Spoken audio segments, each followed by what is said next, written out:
This episode is brought to you by Shopify, one of my absolute favorite companies, and they make some of my favorite products.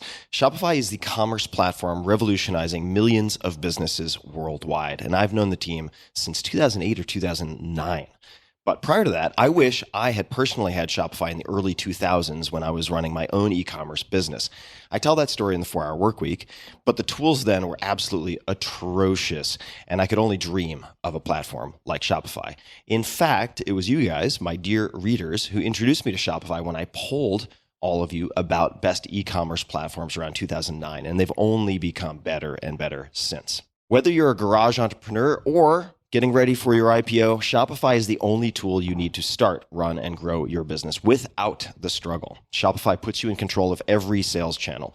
Doesn't matter if you're selling satin sheets from Shopify's in-person POS system or offering organic olive oil on Shopify's all-in-one e-commerce platform. However you interact with your customers, you're covered. And once you've reached your audience, Shopify has the internet's best converting checkout to help you turn browsers into buyers.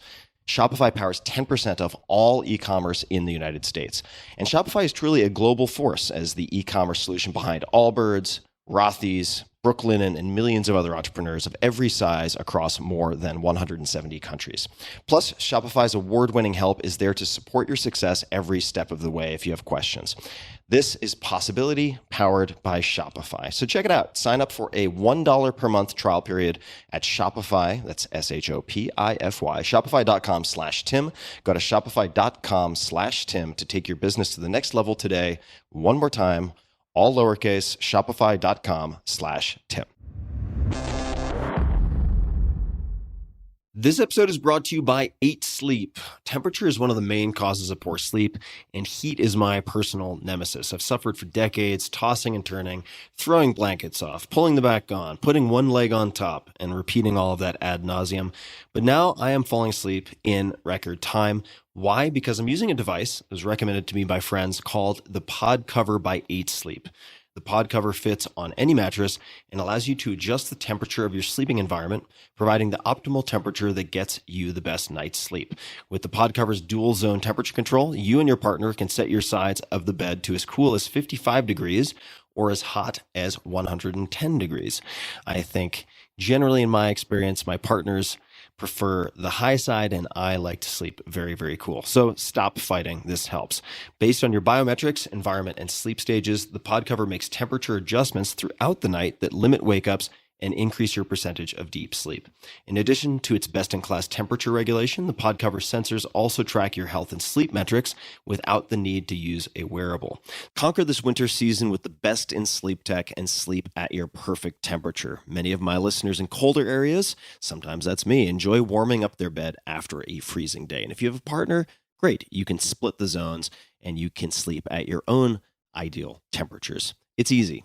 So go to 8sleep.com/Tim, spelled out 8sleep.com/Tim, and save $250 on the pod cover by 8 Sleep this winter. 8 Sleep currently ships within the US, Canada, the UK, select countries in the EU, and Australia. Optimal minimal. At this altitude, I can run flat out for a half mile before my hands start shaking. Can I ask you a personal question? Now would seem an appropriate time. What if I did the opposite? I'm a cybernetic organism, living tissue over metal endoskeleton.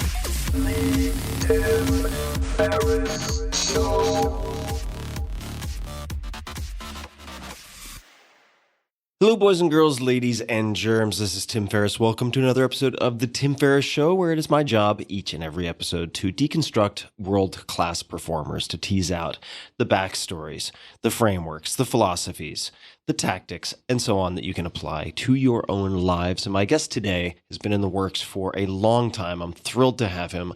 And if I'm not mistaken, this is his first long-form podcast ever, Guy Laliberté, who is the founder of Cirque du Soleil, One Drop Foundation, and Lune Rouge. If I'm pronouncing that correctly, my apologies for the French, which I do not speak. He was named by Time magazine as one of the most influential personalities in the world and has been recognized as one of the most creative and innovative minds by Condé Nast. An artist, entrepreneur, and philanthropist, Guy is a 3-time winner of the Ernst Young Entrepreneur of the Year award, which included World Entrepreneur of the Year. He is a Knight of the National Order of Quebec and an inductee of the Canadian Business Hall of Fame. Guy has been granted the insignia of the Order of Canada, the highest distinction in the country, and in 2010 received his star on the Hollywood Walk of Fame. Guy now dedicates his time to his company, Lune Rouge, and his international nonprofit, One Drop Foundation, which aims to ensure sustainable access to safe water, sanitation, and hygiene for communities everywhere through innovative partnerships, creativity, and the power of art. This is a wild conversation full of a lot of unbelievable stories. And we take a few minutes to warm up, but definitely stick around. There's a lot to learn. There are many, many negotiation tactics, philosophical tenets, and more that you can pick up from this conversation.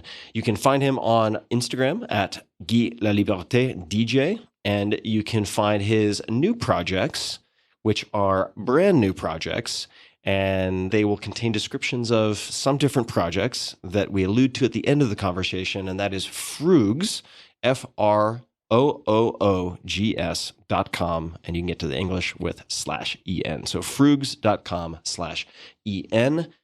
And without further ado, please enjoy a very wide-ranging, very tactical, very hilarious conversation with Guy Laliberté. Guy, nice to see you. Thank you for making the time. I know you are a man on the road. You are a man on the move, which I suppose would be on brand as I did research for this conversation. You seem like a very hyperkinetic man. And I thought we might start in 1977. I might be getting the date right. I might be getting the date wrong. A trip to Europe. What prompted this trip to Europe? And what was your experience? To understand this desire hitting the road and engage in that journey, which was a very important moment or year of my life, we have to go back a little bit in my childhood. There's always that famous question that adult asks to kids, what do you want to do when you're an adult? Mm-hmm. And my answer back then was, well, I want to discover the world and I want to travel. And that came from three very important key moments in my life. The first one was, that was the day of when my father brought the first color TV in the house. And the first program we'll watch was a National Geographic program that showcased basically something I've never seen in my life, which was animals that doesn't exist in my hometown or my country, colors of skin or dressing of people. So I was just like so amazed by this colorful impact that it had on me that I was like, trigger my curiosity. And it stays. At that moment, that grows slowly. And obviously, I was a big fan of those National Geographic. Every time it was coming, it was like, yes, I want to see what's more on this planet. Actually, at that time, it made me realize, and my mom explained to me, and said, listen, you're not only living in a city or a province or in a country or on a continent, you're living on a planet. And that made me realize that the world was bigger than my backyard. Second thing, 1967, which was the World Expo in Montreal. My mom, another very curious person, had bought for the family passport. And almost every day of the summer, she was bringing us to this international expo. And we visit pretty much probably minimum of 3 times each pavilion that was there, which again was putting me closer toward being in touch with the culture that I was seeing in the National Geographic. So kind of not where they were, but close to me in a way that, again, it reinforced this desire of discovering what was out there somewhere. I didn't know the notion of distance, but I knew it was far away. And the third thing was, I think, put the cherry on the sundae was when Neil Armstrong walked the moon. I was in a summer camp, black and white TV that time, bunch of boys, because it was a boys' camp.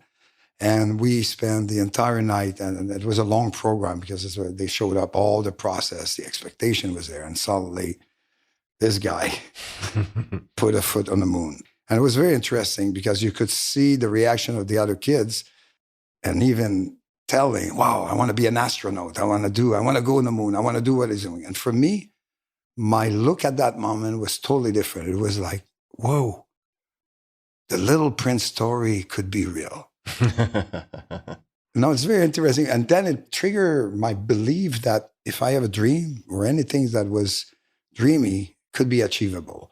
So from that moment, it was really, okay, how could I shape my rest of my life to be able to travel and discover that world. So obviously, I was about 10, 11 at that time, and I was still too young to hit the road by myself. Soon, my parents were bringing us more in North America. And around the age of 14, 15, we did our first international trip to Cuba. And then this is where I discovered green tomato. Beautiful long legs, women dancing, dance that doesn't exist in my place. Colorful music, happy dancing. So it's just like, wow. And blue color, the ocean of the sea and the ocean and fish that doesn't exist in the lake. And I was just, yes, I knew it. Here it is, the beginning of a great adventure.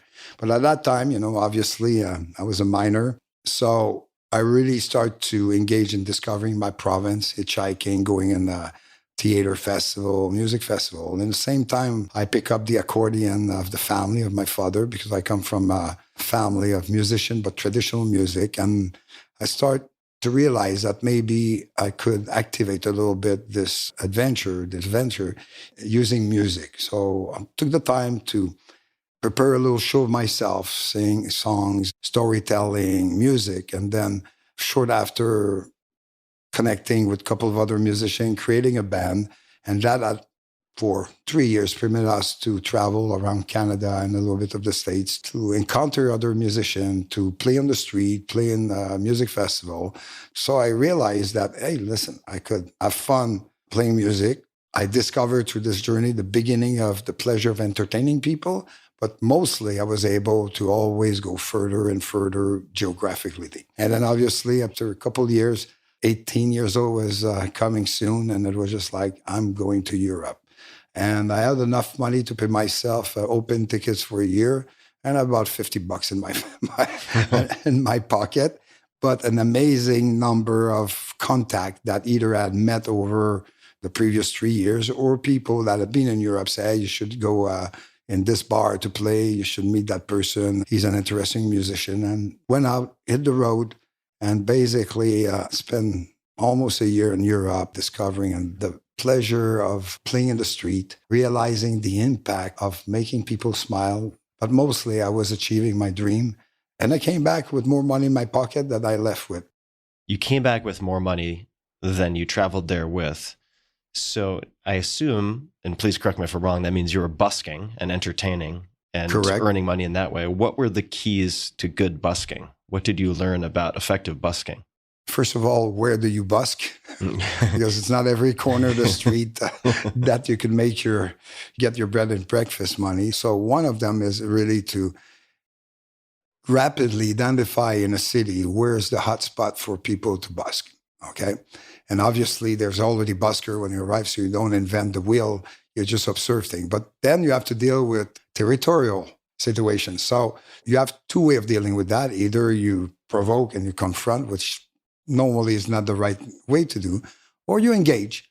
You engage in the street neighborhood, which is not always busker, but it's also a lot of different people of all kind, very colorful, very misfit people, very disrupting people, but also amazing personality because a lot of artists are there, musicians. So you engage in a community that belong to the city. But what I realized is basically there's two things the busking business in Europe. It was the permanent people, the people who live in that city that didn't move, and they were the one that was there every day. But there was the traveling people. I rapidly recognized that if you play the game well, if you're socially engaged and respectful of certain rules that exist, and you have to learn about them, then you engage in a community that is really supporting of each other. And then you make friends, and then you decide with the traveler when to do, 2 weeks with the violin player, or a week with the belly dancer, or the fire breather person. So through this experience, it's not only encountering a community that was much bigger in Europe than it was in Quebec, because, obviously Quebec, we have the climate factor, which is a little difficult to busk at minus 30 on the corner of the street in Montreal. So the timeline is pretty limited. And also the population is much smaller. Paris was my base at the beginning because this is where I speak French, arrived there. And from Paris, then I met a lot of people And then you start to engage. Okay, do I go to Ireland? Do I go to that festival? And I kind of like organically, the rhythm or the speed of the wind, it's like, I was waking up in the morning. I was like, okay, let's go there, hitchhiking. Again, depending the success of hitchhike, you could arrive on time or not. So it was this journey of going from one place to the other one with people who are alone and making friends and engage in jamming, making money, learning. This is where I learned all my fire breathing things, a little bit of the performance side of a busker, because there's a music side and there's a performing side. So this is where that I start to also engage in learning. I've never been a specialist of things, but I've always been a very good generalist. Time after time, I was practicing things. And basically my offer to the street was a little wider at the end after a year. So let's talk a little bit about your mom and dad. How did your values differ from perhaps your parents when you got back? Maybe a different way of looking at that would be asking what their hopes for you were, and then what your hopes for yourself were. First of all, my parents were amazing characters to start. They were entertaining, not knowing they were entertaining. My father probably a little bit more. My father had this way of triggering reaction to my mom, and it was create an amazing, funny, dramatic moment that was trigger their own story to be shared with us, with the children and my friends. They were entertaining us all the time. My mom come from a very specific type of family. Both of them were very poor.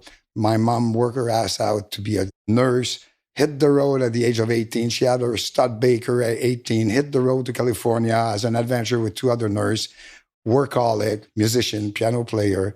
My father come from the other side. He was coming from a neighborhood in Quebec, which is like a bunch of kids hustling, playing tricks, having fun, and getting away with it by just being what some people would think bad little boys, but they were having fun. And actually, it was another wheeler dealer. He always made his way, got broke so many times because he was a gambler. But, he was the most amazing entertainer. He ended up his career as vice president of an Alcon company, not because he was former, went to school of that, but because he was the best person in the company. When the international client was coming to Montreal, he was organizing all the party. And all the client was going back signing the contract. And whatever it needed, he was organizing it. So I learned these things. And by the way, and this is pretty special because I've not met many people who qualify in that. In all my life, and many years after I grew up, or still now, I never heard a bad word about my father. It was always Gaston, clean, amazing guy. My father was always smiling. It was always like humor, smiling, not reacting to things. Where my mom was that little scorpion. It was like she was picking. It was mama controls. And the dynamic was interesting. But I grew up in this type of family. One brother, we were fire and water together, but now we're best friends because we're both parents that passed out last year. And then the grand family, my father was coming from a family of 7 sisters and him. And the grandmother had a twin. So together, on the father's side family, there was about over 120 people, uncle, aunt, and things. And every weekend, in one of the house, and nobody had money. Nobody was the rich one. The richest one was the uncle that had a printer company. He was printing pamphlet and stuff like that. They tell you a little bit how rich we were. But every weekend, somewhere in one of the house, there was always, from Friday night to Sunday night, 48-hour party with the kids. I remember we just sleeping on the floor, 10 kids piled on that. They were doing music, play cards, have fun, drinking, getting drunk, singing, arguing. And all my life, I've seen that family supporting each other in terms of when one of them was screwing up, there was never judgment. And, this is what I grew up on. So my roots is love. Support, is community spirit. It's like understanding that nobody's perfect. So I learned a lot out of that. I didn't understand it at the beginning, because obviously when you grow, especially at the teenager moment, then it's starting to be a little confrontation. And there's many stories I could tell, but I don't think it's relevant. More than saying in their heart, they try to educate you, the parents, in terms of what they believe is a good thing for you based on their value. So at that time, my childhood, being a doctor, being a judge or whatever was the consecration. You know, you're an engineer, you get a good salary, you have security. And I was trying all my life to my teenager moment to try to explain, well, listen, I have a call. I was like, I don't like that. And every time I do that, I learn more. I have fun doing that. I do more money than that now than I'm doing. Yeah, it built up. You know, I want to have long hair. No, you have to shorten that. You have to go to church. It was like all this type of things. So I was very confrontational. And actually, they helped me because when they were punishing me, they were putting me in my room. And this is where I learned music. This is where I was practicing my music by rage. I was transferring my rage in not being dark. That being said, I was in a dark moment from 11 to 14 for other reason. But when my parents was all of that, then I left home at 14 years old. It was enough is enough. One amazing moment in my life. One teacher, moral science, because you could have the option of Catholic, you know, or moral science. Obviously, I was rejecting the religion, but I was interested again in the moral sense. And then one day, he threw a text to all the students there. The text was about Khalil Gibran, the prophet. Yeah, I have a copy at home.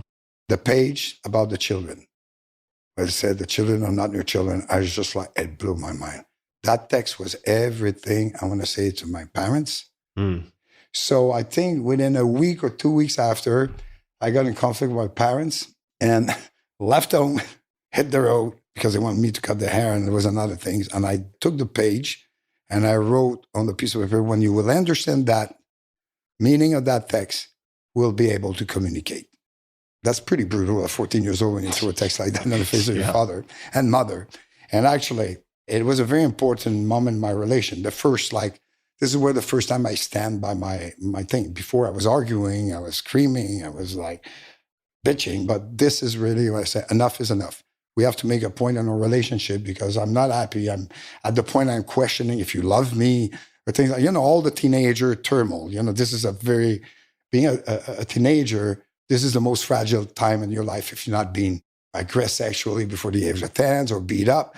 But if you have a normal life, this is a very fragile moment.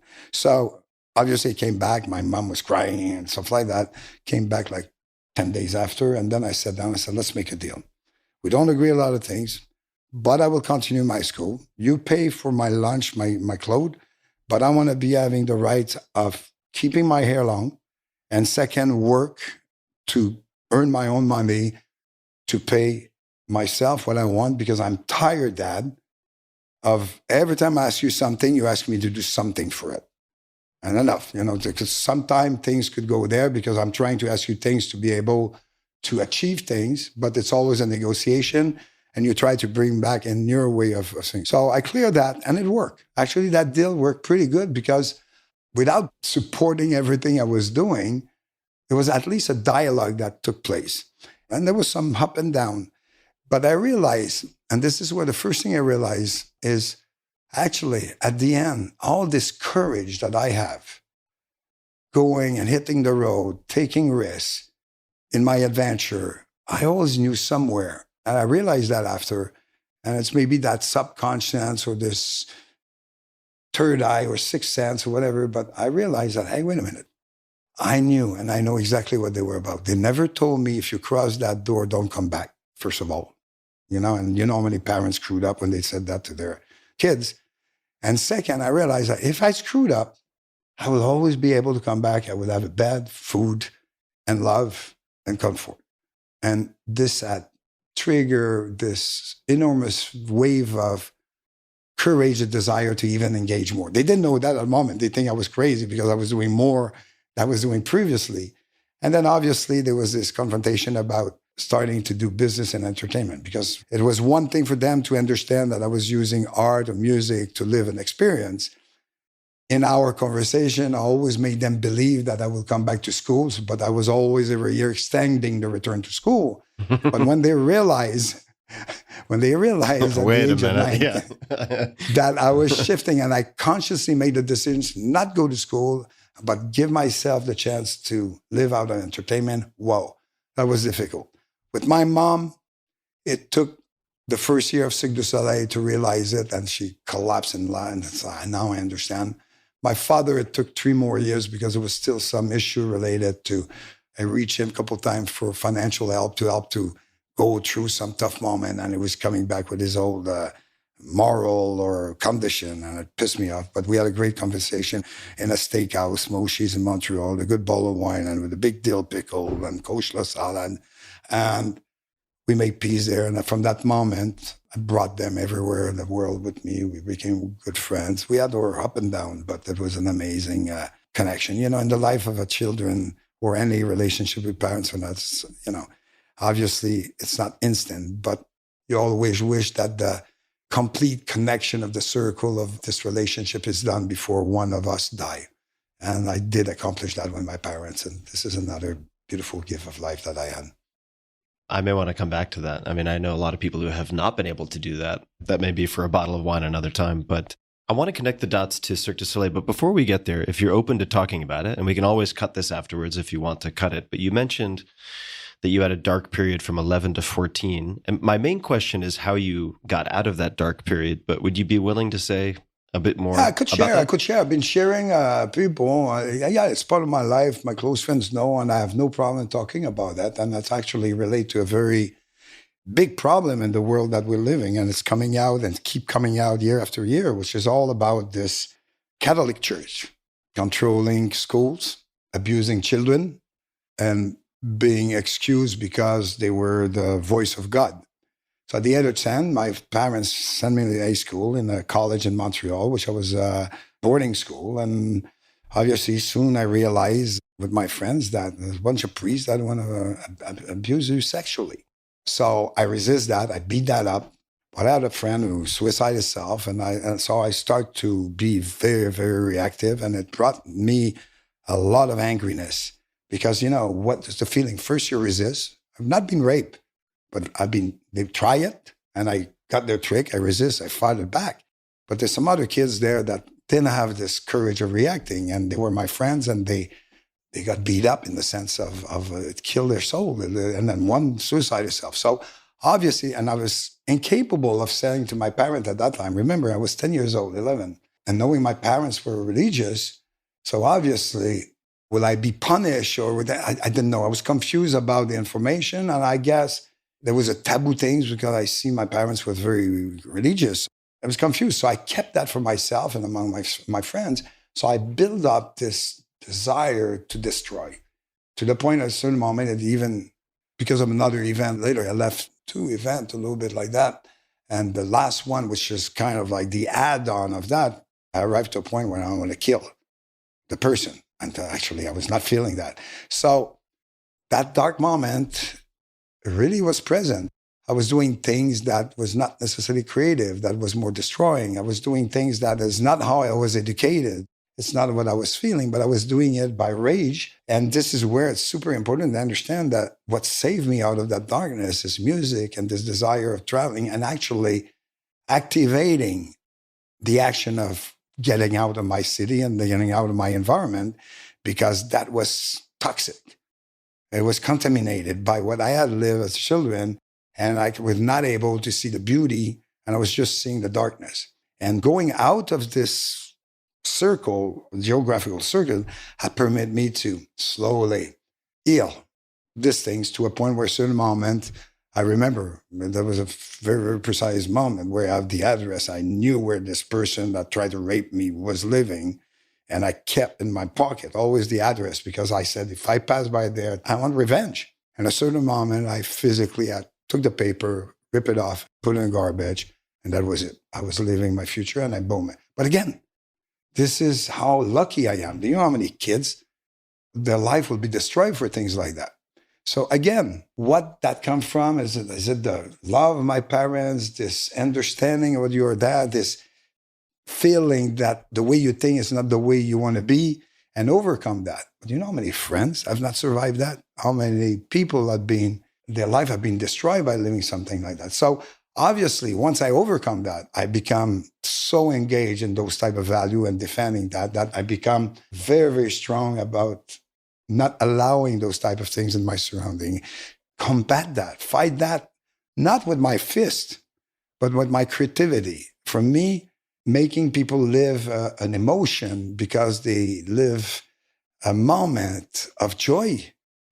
And when you're capable of putting down the walls that the people put in general around them to protect because they got hurt before. And you bring them to a point that they put down those walls and open their heart for you to plant a seed. It made me realize that part of my job was not only to be a merchant of happiness, but a soft medicine healer of the soul. I don't know how you could do that. And then it reversed totally. At the moment I start to feel this power that to understand that feed the circle of life, it feed you back. And it was like very, very powerful. And it's like trying to explain it in a colorful way, but the dynamic is what I just explained to you. So it's very interesting because sometimes people tell a story, but they don't tell the source of why you are there. And there's many other things that I learned my lesson out. But this is a typical example that you could reverse negative and build it to even be better. So what do you believe in that? Of course, those person was wrong because this is not right. But on the other side, if I didn't live that moment, maybe I would be a different person and not realize very young in my life that, wait a minute, no, I would not be, and I would not use that type of power over other people. So it's very interesting. We could talk and talk. This is my philosophical part of the brain, but those are typical way that I learn out of everything I engage in.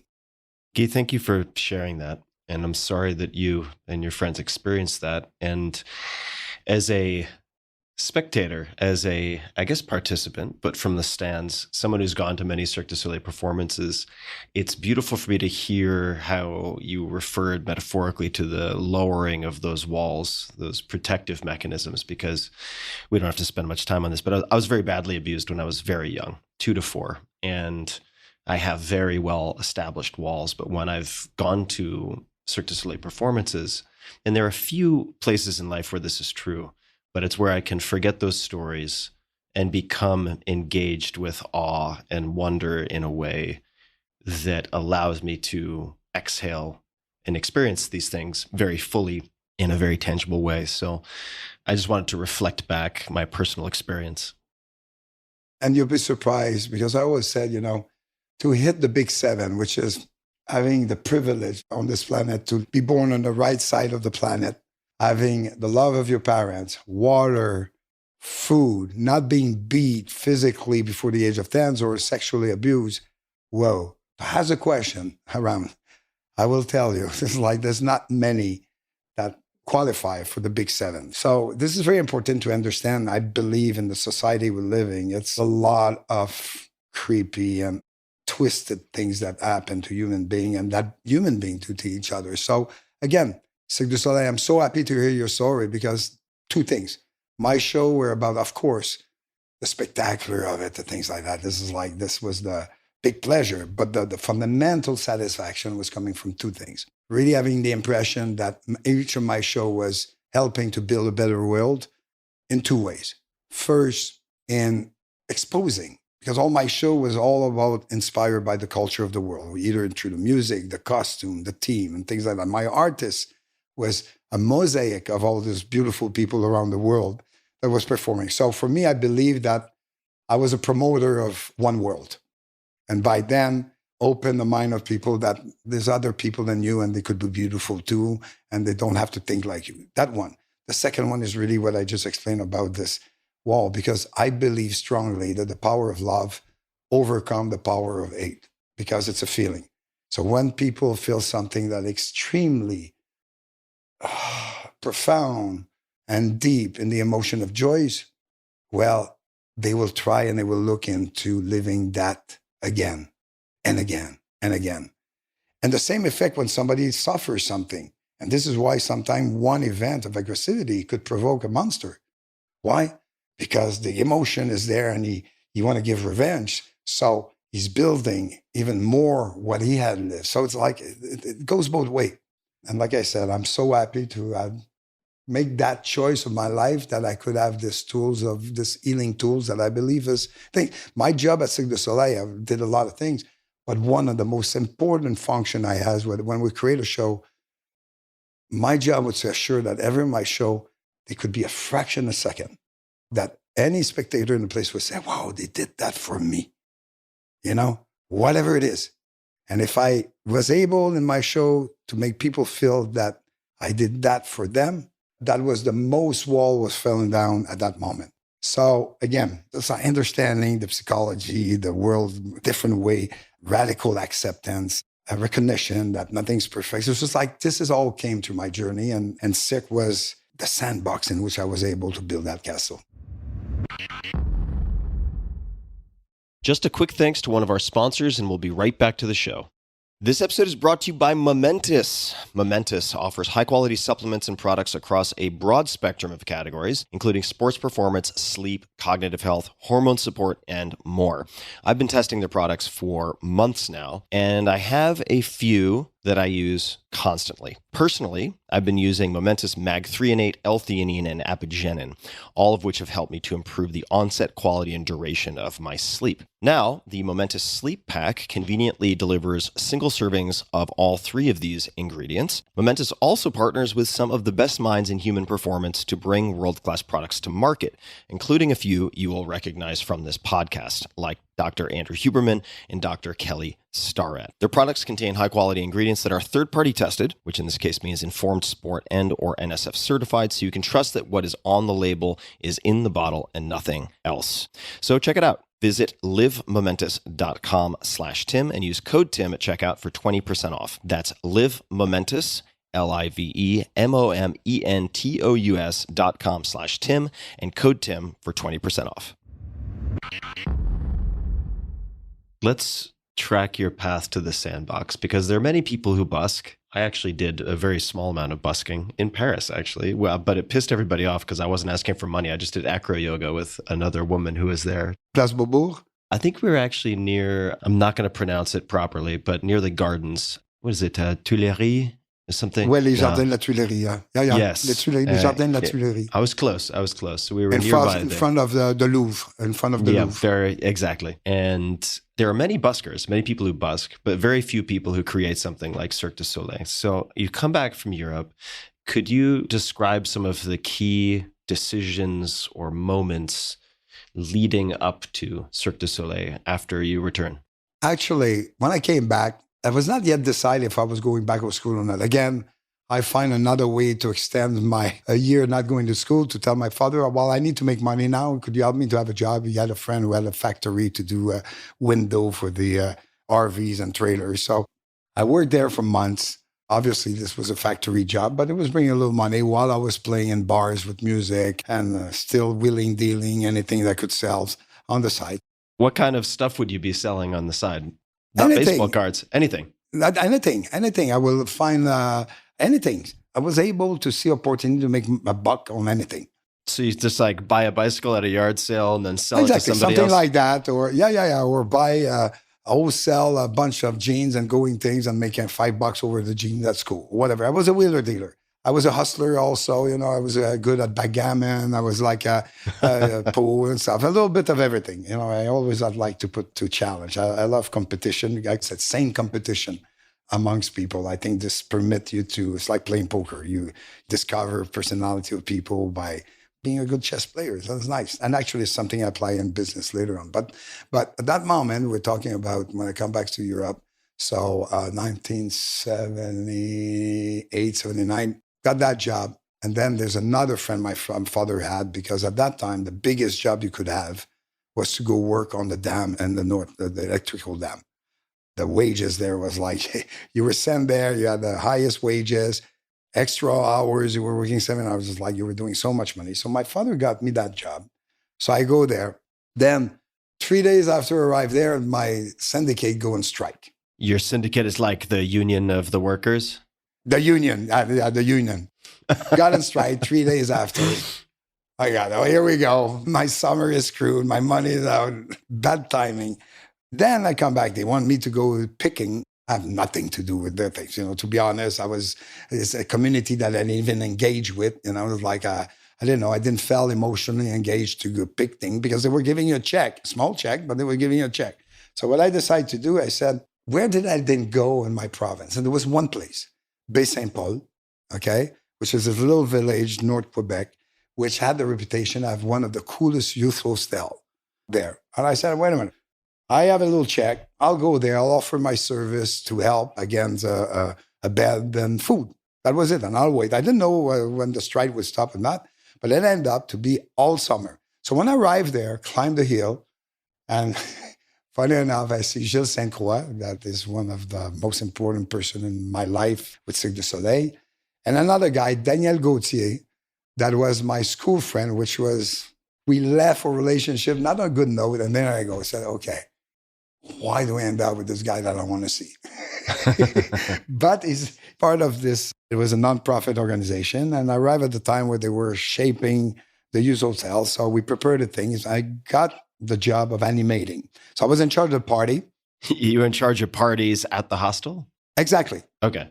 Parties, organizing things. That's what I was good at. I always been good at doing those things, organizing trips and stuff like to Louisiana at 15 years old, running the Mardi Gras. I have many of those mini stories there that we could talk for a long time. But this one was an important one because first, the deal was, they were telling me, we cannot pay you, but we could offer you a roof and a bed. I said, that's okay with me, but could I have maybe the opportunity of making a little more money? I said, I'll organize your party, but I want to be able to pick up every beer bottle on the site and earn the money of the beer bottle. Oh, like the redemption, like you get the exactly, the 2 cents or the 5 cents. Yeah. But I'm telling you, after every day there was a truck on empty bottle. I made so much money going back and selling every day those bottles that I end up having a with little contract of music and the bar and the cafe. I end up having a pretty decent thing.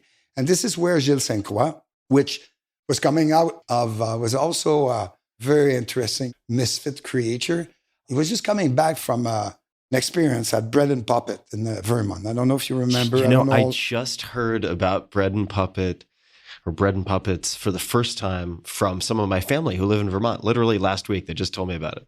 Because you're probably too young to remember that. They're still there, but at that time, there was this leader, and the Bread and Puppet movement was anti-war, right? It came during the Vietnam War, and they had that farm in Vermont that they shaped and they had a magic wood, and every year they were doing this festival, and they were the master of stilt walking.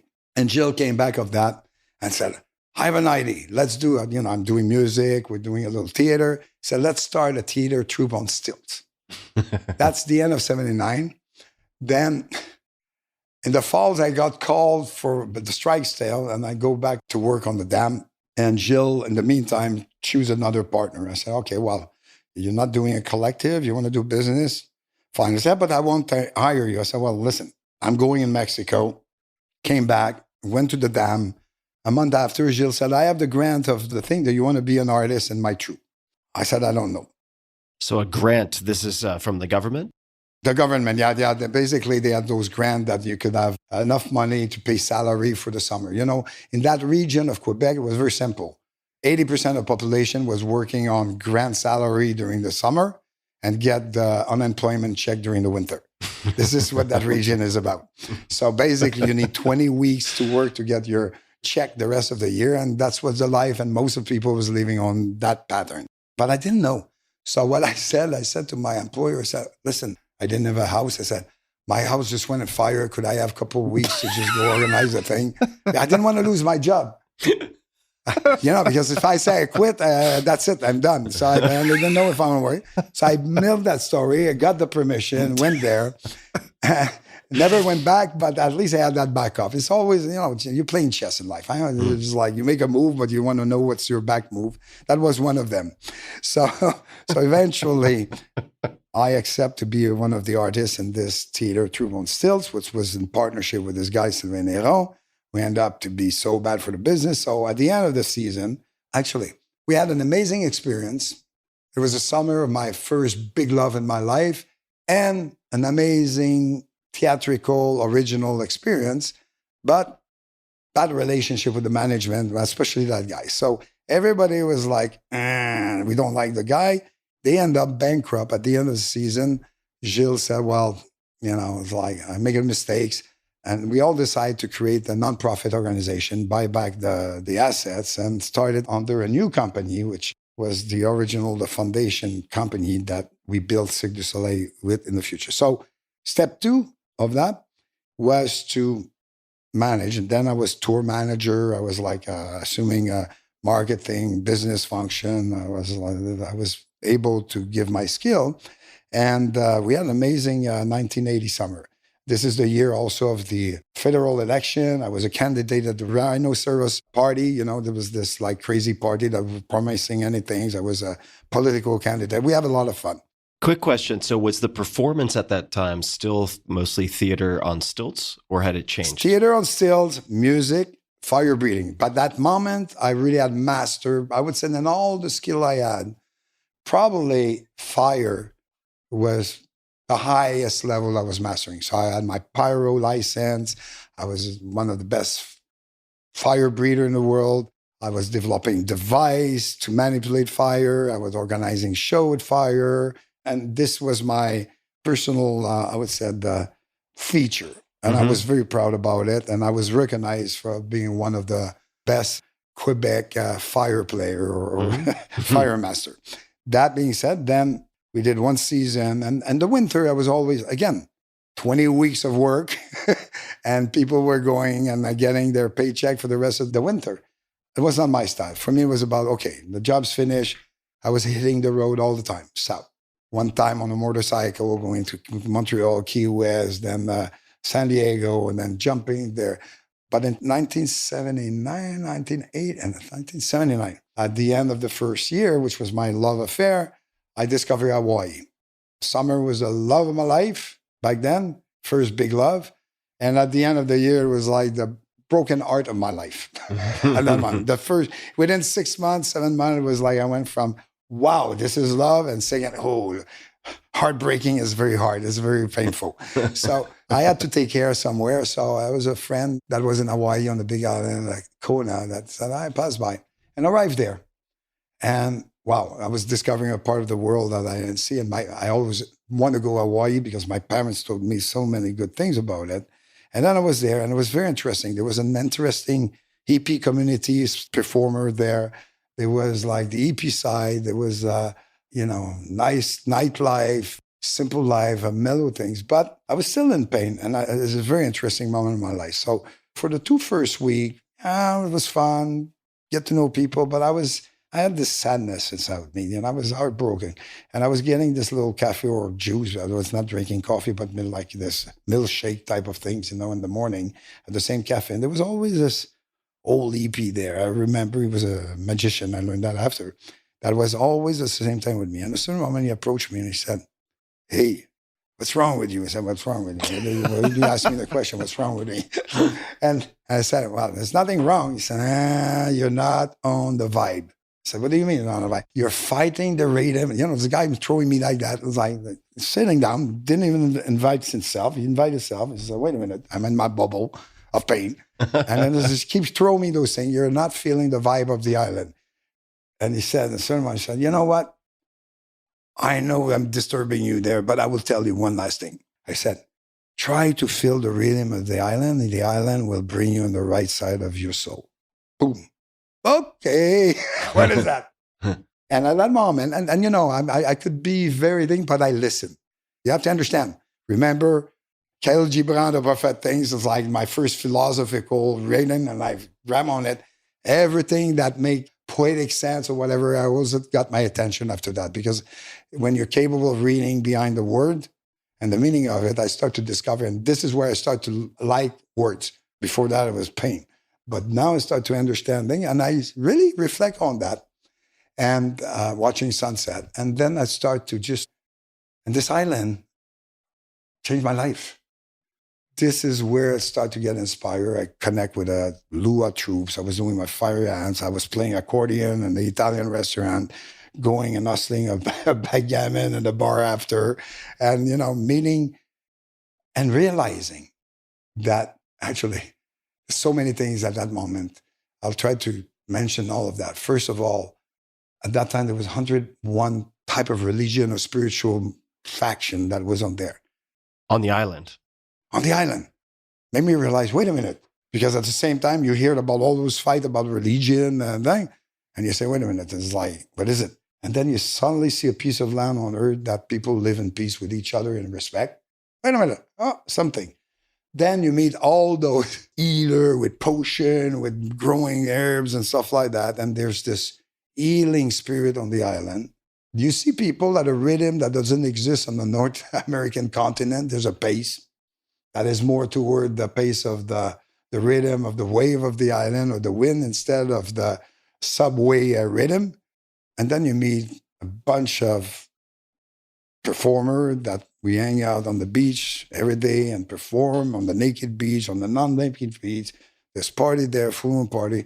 And then I start to, for the first time in my life, got to what I believe still today the closest to meditation on my side. I'm not a meditating guy. It's like I never stopped the hamster in the head nonstop. But when I watch sunset, this is a very peaceful thing. And this Hawaiian sunset, this is where I start to think about project. Well, remember, every winter I was coming out of that was the second year of the, not first year and then second. I went there 3 years before we did the Fête Foraine, which I'll talk. But the sun was my inspiration moment. So I start to think about project, creating this. So my creative mind explode there, okay? The reason what the name Soleil, Cirque du Soleil is for two reasons. The inspiration of the sun of the Big Island, okay, sunset, which are amazing. And at that time in the symbolic book of symbol, sun was the symbol of the energy of youth.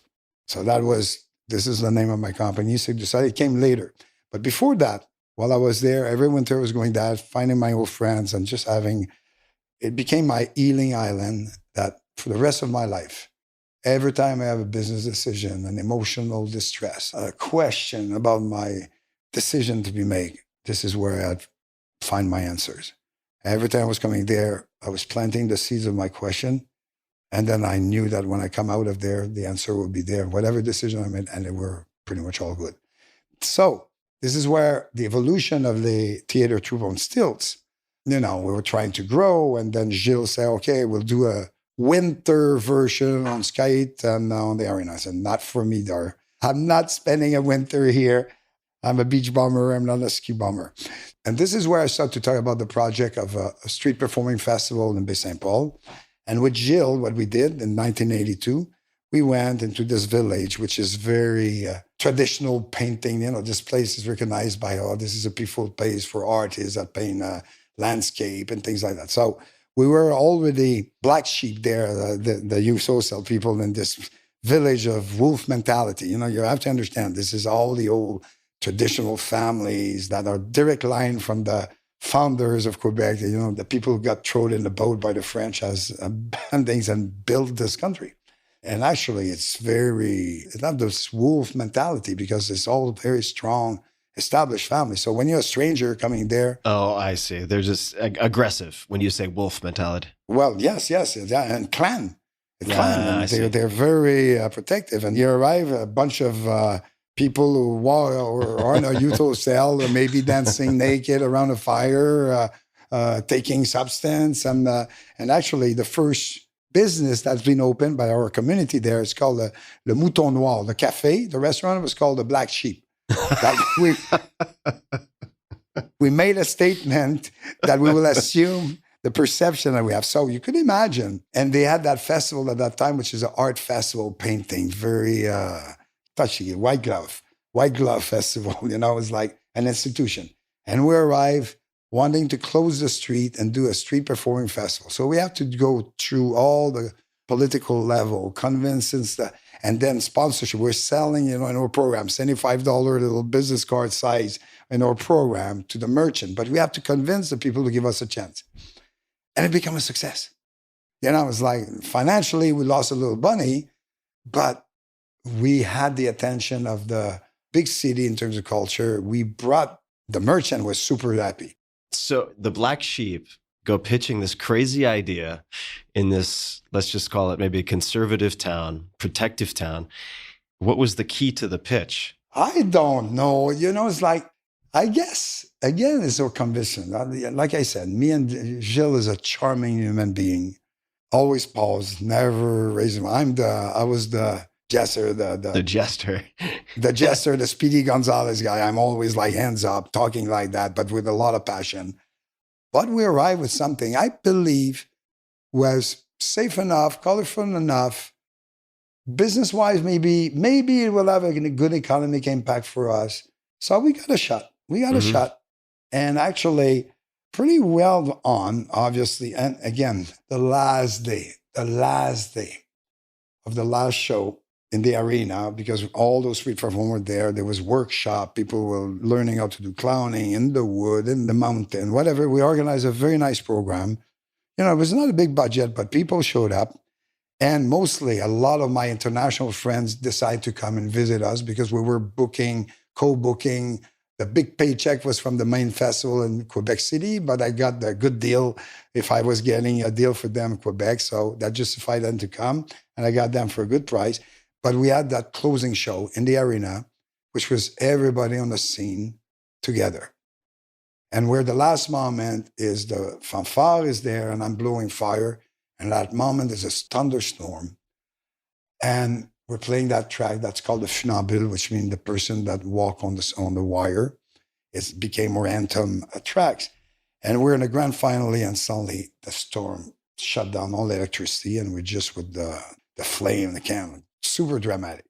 And I still have goosebumps. And there was a big, big quantity of the Quebec street performer. And this is where we look at each other. It was so emotional. And we said, okay, let's think about, maybe it would be time to think about creating our own circus.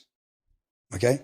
And this is what inspired me. The first flame of inspiration came at, wow, look at all us together on stage. Imagine under a big top. Start to share that, but obviously starting a circus far more difficult than doing a street performing festival. So we did a second year that was 1982. In 1983, we do the second version of it, and that's greater success.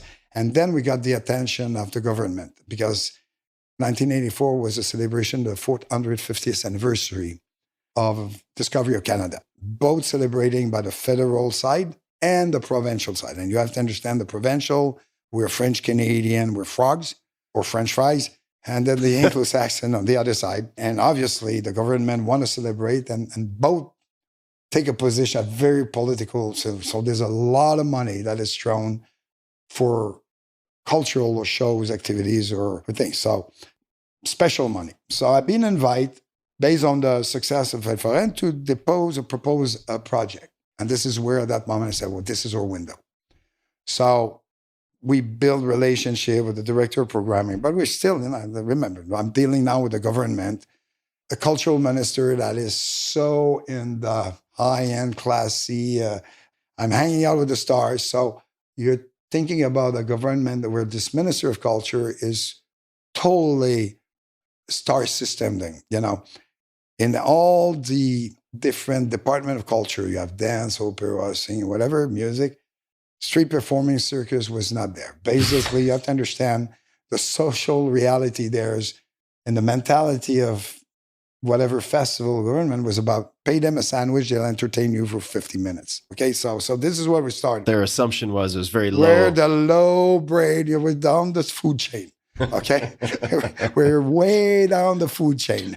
Everybody get the money, everybody get the contract and things. And here I am with one other friend that was Robert Lagueux, which actually is the real co-founder, is not the other one. The other one came later, but there's one real co-founder that left after the first year. So we engage ourselves of going pitching to the government. And then there's different level of contract you could get.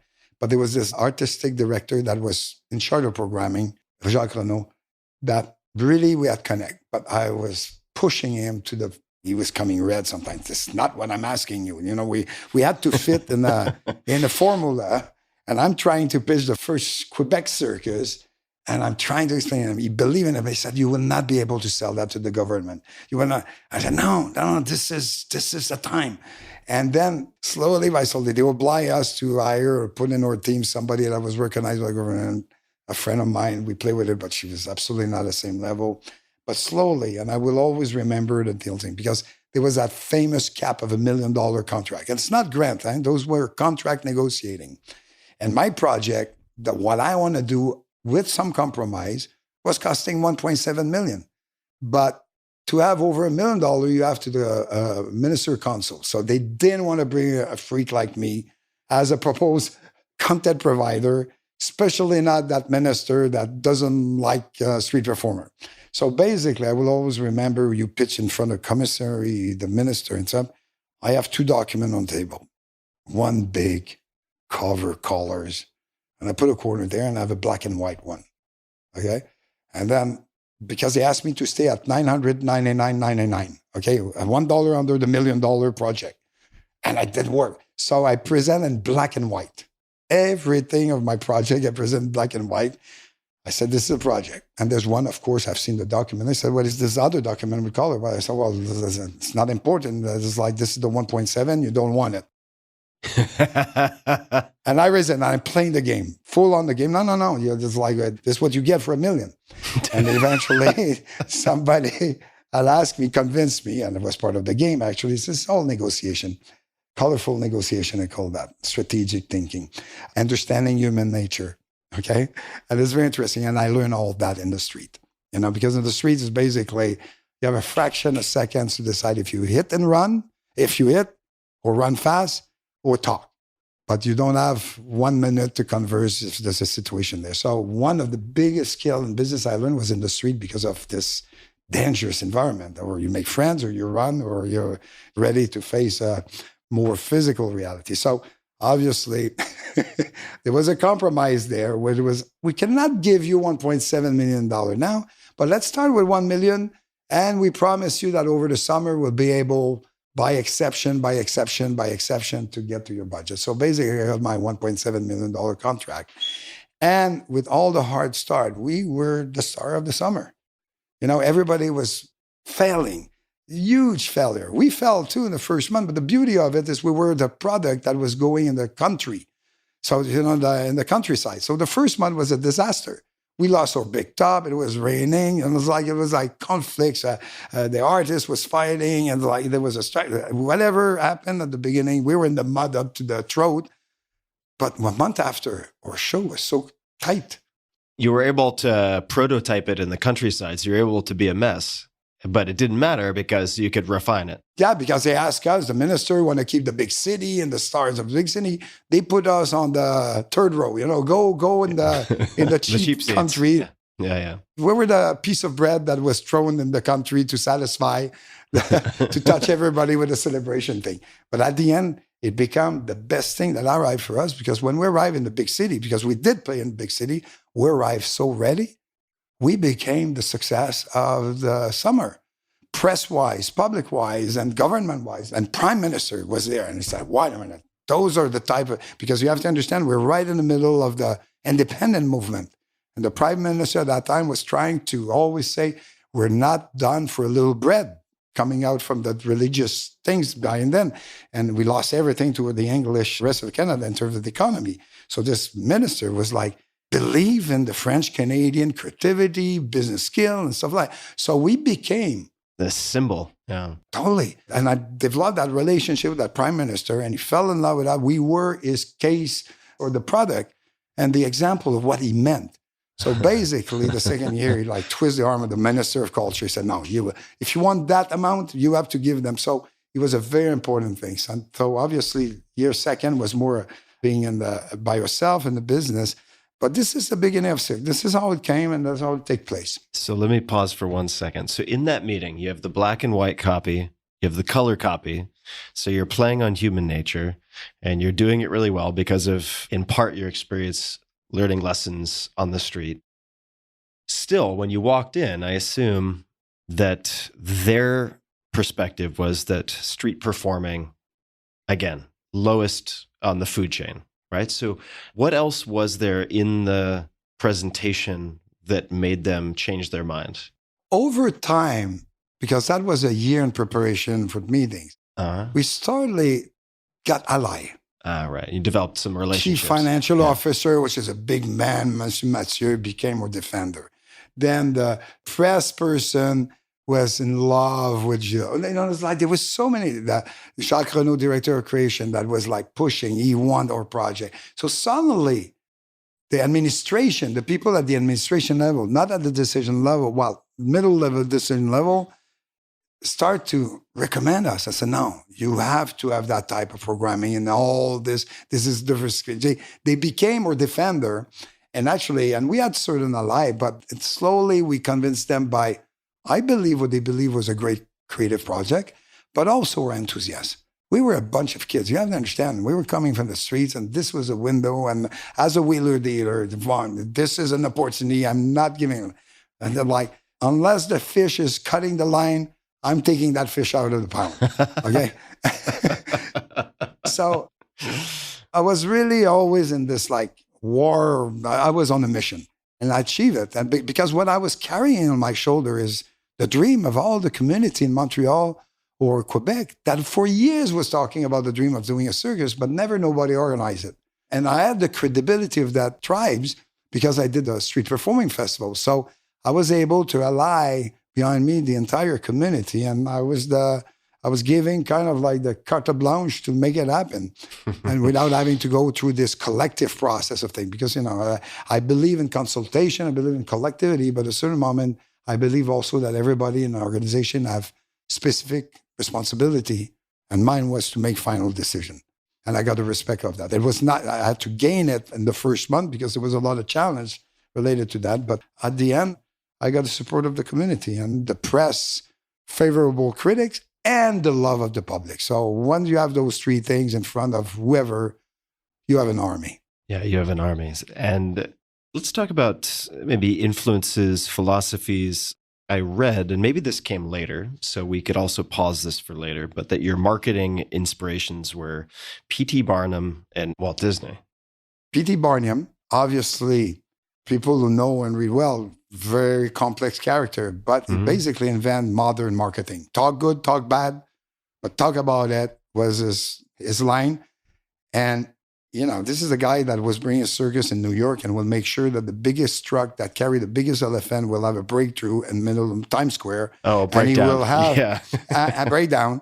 And we'll have the front page of the New York Times the day after that worth $100,000. Okay? He was a master of that. And for people that I understand, even if people think that he was abusing freaks and stuff like that, he had decided, yes, to do business with all the misfit, but he gave them a roof and in a community. So that, and the other one is Walt Disney. Walt Disney. Oh my God. It's like this, I don't know, we're not on the visual here, but over a napkin, he designed the entire vision of Walt Disney with things about it. It's a famous napkin drawing that he did. Yeah, the like the parks, the merchandising. Exactly. So this guy was so creative and so business. It was a perfect balance of the two sides of the brain of a person. So obviously, this was my other influence.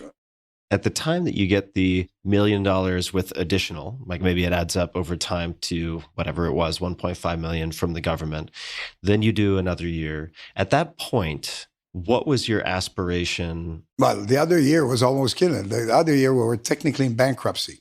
Okay. And what you don't know in between, say once you have those contracts, well, then you have to go and find a bank. It's one thing to convince the government, but I'm telling you, it's much more difficult to convince bank. To help you with your financing. Yeah, because the government was signing your letter, contract, but the payment process of government is a little longer than just signing a check every month.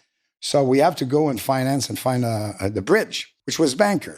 And my God, this was like hilarious. I don't know. I think we did every banker within 100 miles around the city we were in. And basically, we're entertainers. They all have a smile, but they all told us no with a smile, saying, well, I like your project, but us bank, we need collateral. And actually, we don't know what we'll do with with a trapeze or a tent or a crane truck or a counter of hot dog if you fail. And you did. Listen, this is a contract. Yeah, but we end up, and it's very, very funny. We end up in the last financial institution we ever thought we could know or not. That was a little bank that was mainly known to finance strikes. So basically, you have a union that have a lot of money and things. When people go on strikes, they need a bank that will manage the strike budget. How does the bank get repaid if they're funding a strike? They take some portion of the settlement? No. Basically, the union have a lot of money, but they use those banks. This is where they put their money in. So this is the number one bank in Quebec where the union put their Deposits their money. Deposits. So most of their members are union workers. Right. There's not a business person in business with them. They're all union. This is a union bank. I get it. Yeah. That have no clue of financing a business or whatever. And this is where and this is the one bank that gave us our first bank account with a first credit line or advance the money that the government, they try, because that's what they get. They're used to that. They use that union would say, okay, give money to those people. We found it. We guarantee the money. So it's in their DNA to advance money to people who have no money because they have people, big bank account that say, we'll pay. Government is the same thing as a union. They have big bank account. Anyway, so in this moment, we established the first year was not risky because it was all pretty much guaranteed. And we end up with 50,000 profit out of the 1.7 million, couple of equipment, but a lot of experience. But obviously it also tell me that we cannot work under the model we did that because it was a compromise. So we had to go to the market, and then we were by ourselves. There was no more grant or no more contract from the government. But we had the prime minister out there that really loved it. And 1985 was the International Year of the Youth, for young people, youth. So that just need me for the one thing like that for me to build all the next second year of Cirque du Soleil under the youth banners. And here we go. We build the Cirque du Soleil, and actually, even there, I recognized that we cannot survive with the ambition we had when I built only in our province. We were condemned to export on time. I see. Just for financial reasons, you would have to export. Yeah. There was not enough market. Yeah. Not enough market. The analyze we had on the things was, okay, we could do 3 months, 4 months. But to run a circus, you have to do 9 months, 10 months over the year. And because of the climate and the population ratio, we have to export. So our first line of exportation was Ontario, Toronto, and Niagara Falls. 2 million visitors, whatever, by month or things like that. That's what the government told us you should do there. There's like the biggest tourist destination, Niagara Falls. So the way we had no money from marketing. You have to understand that we were tied. We had a little subsidies, we had things, but money was always coming at the end. And at the end, what make the success of entertainment is your marketing campaign. But we were always short on money for promotion. So we were betting always on the first night or creating a PD Barnum event in the downtown city or whatever to get a little press. And that year, it was going well. Toronto was going well, but we were so fragile in terms of our general budget that one city, we could afford a little hiccup, but a drastic failure would create a drastic financial situation. So we arrived. That's almost the last city of the tour. We're in Niagara Falls. We're all prepped, for the opening night. There's fully people there, all the politicians, the local people. And then normally, the history tells us that the day after, the sales tickets increase and we get our end result. Second day, 10 tickets. Oh, shit. Uh-oh. Second show, 65 people in the room when I have 75 workers. Okay. Second day, 20 tickets. So it went on. I was like, what happened? What's wrong? What happened? And then I have a revolt of the artists. We're not going to play in front of 15 people. This is where the rule of we will never perform. We made a deal with the artists that we will never perform if the number of public is under the number of artists. That was a moment we made a deal like that.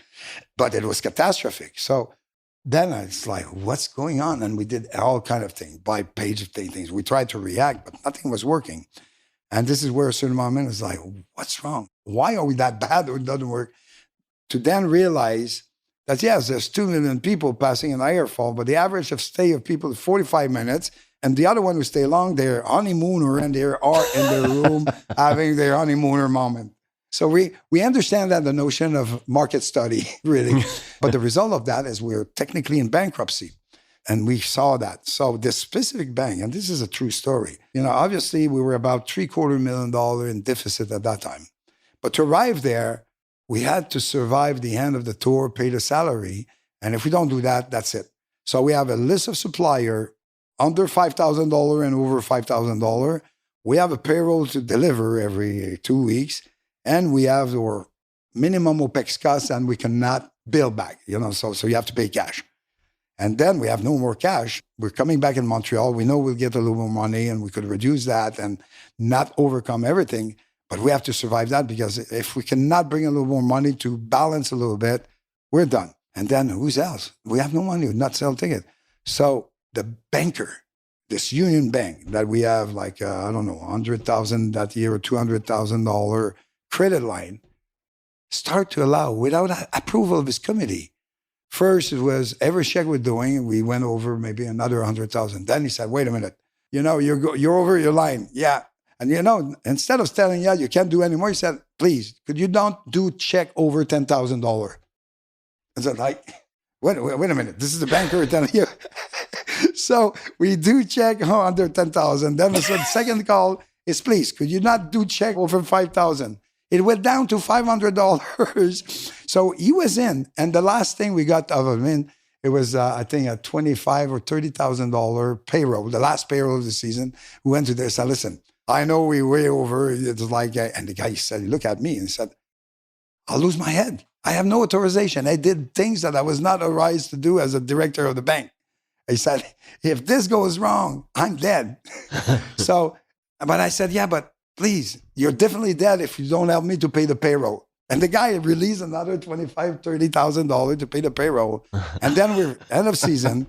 And my partner at that time, Danielle, we look at each other. If one, and we have maybe $20,000 cash that we put aside, and we said to each other, if one supplier come and post an action of claim, like a lawsuit or claim. Well, no, just claim, just going to court, then it will trigger all the things. Then very soon, what we did is I took all the supplier over 10. I said to the bank, first of all, I said to the bank, could I have 5-6 months? You know, we're doing another tour. We have a contract with the Expo Night 86 in Vancouver.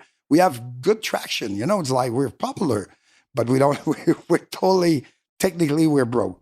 So I went on with my director of administration and me, we went to every supplier and made a deal. Didn't pay none of them except 3, and then we used the cash.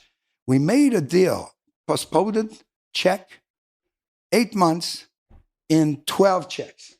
All of them. They all accept. Why did they accept?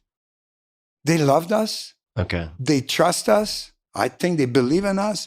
We were upfront, but we had a deal. But, you know, we had a braid of 6 months minimum, 8 months of each of them with postponed and check with the promise that if the cash was coming first, we will pay them faster. My God, this is angel flying, and not only one, this is like 50 angel assigned. And actually, it was about 250 supplier, whatever, for 500 to 10,000. The biggest one, I think, was 100,000. And the bank.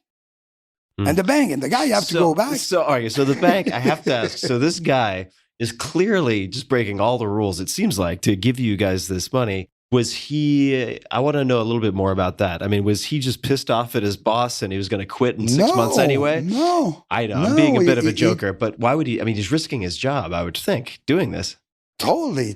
But I guess you have to be there at the origin. We came like, we were a storm of color of happiness. And what we're doing were what people never saw in the circus thing. So we were inspired, and we were working hard, and we were working on a business plan, and everybody understand if we break that things, it could be a huge success.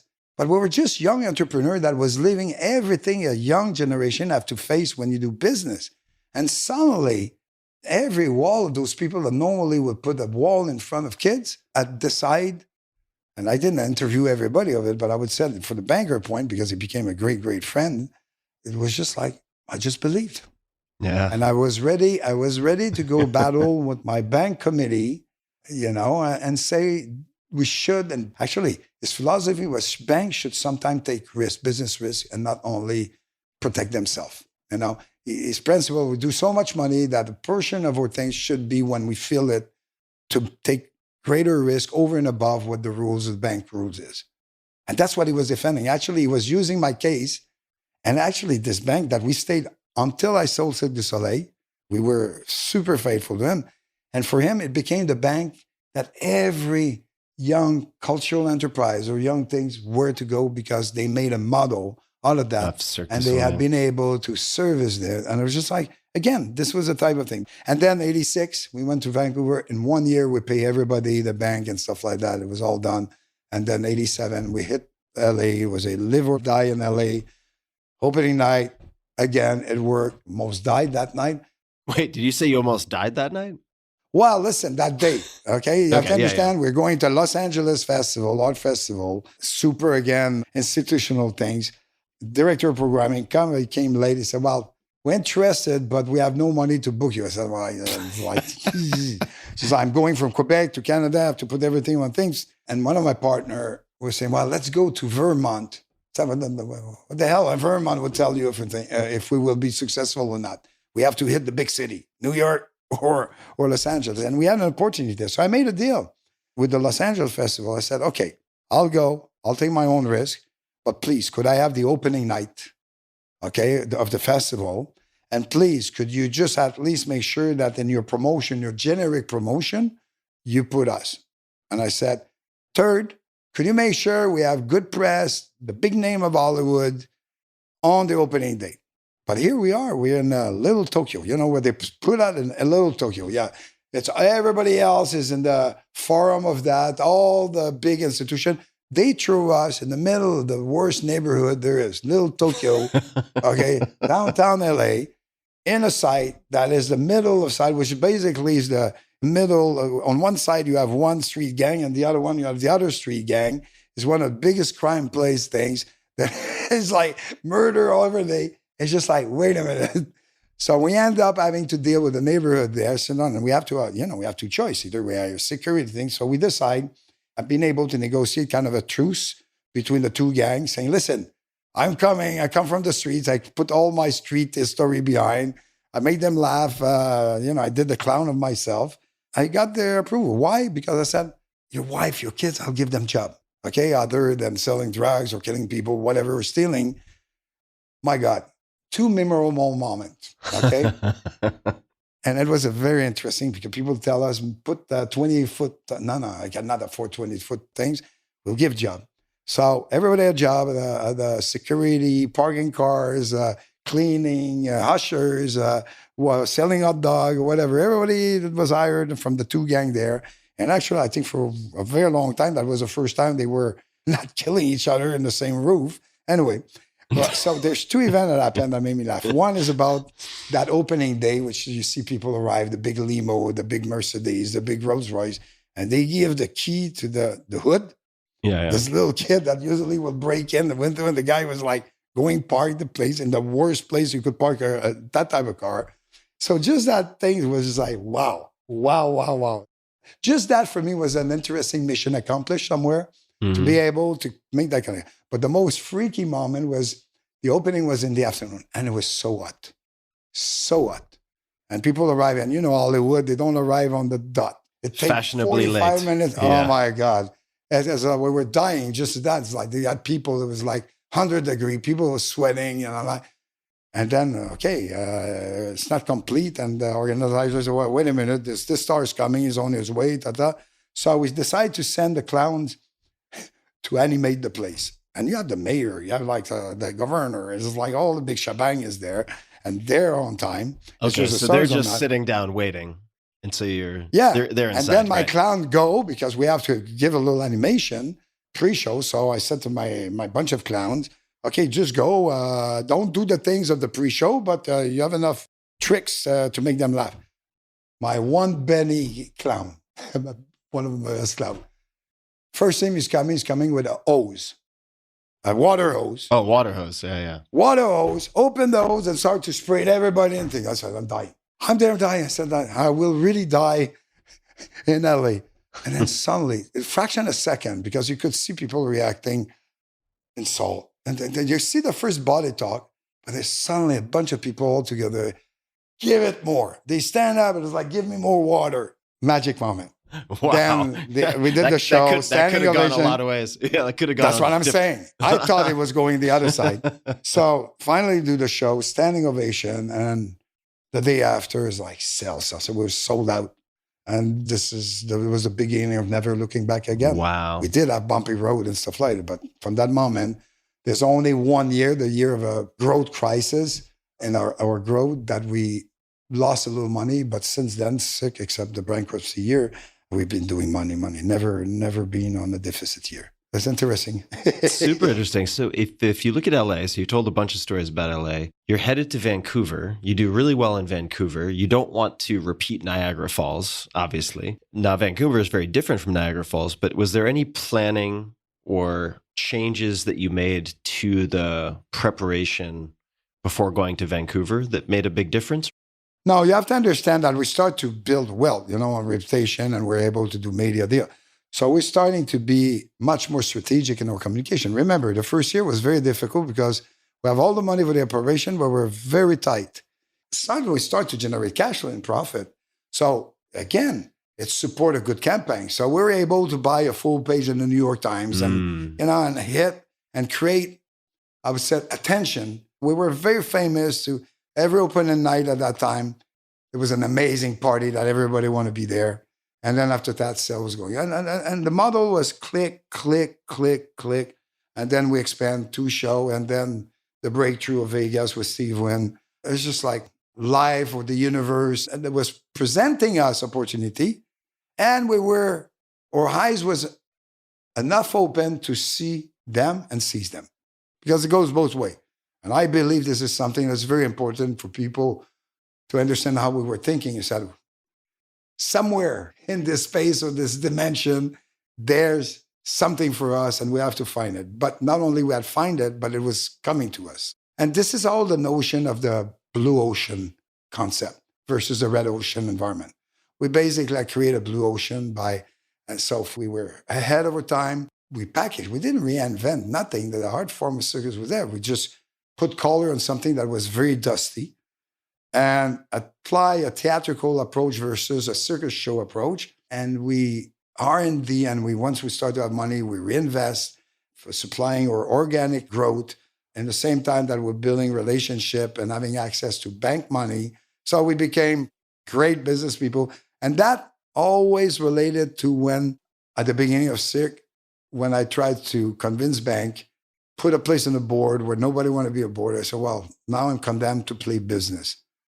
And I still had play business and had fun playing business because it was always about the game.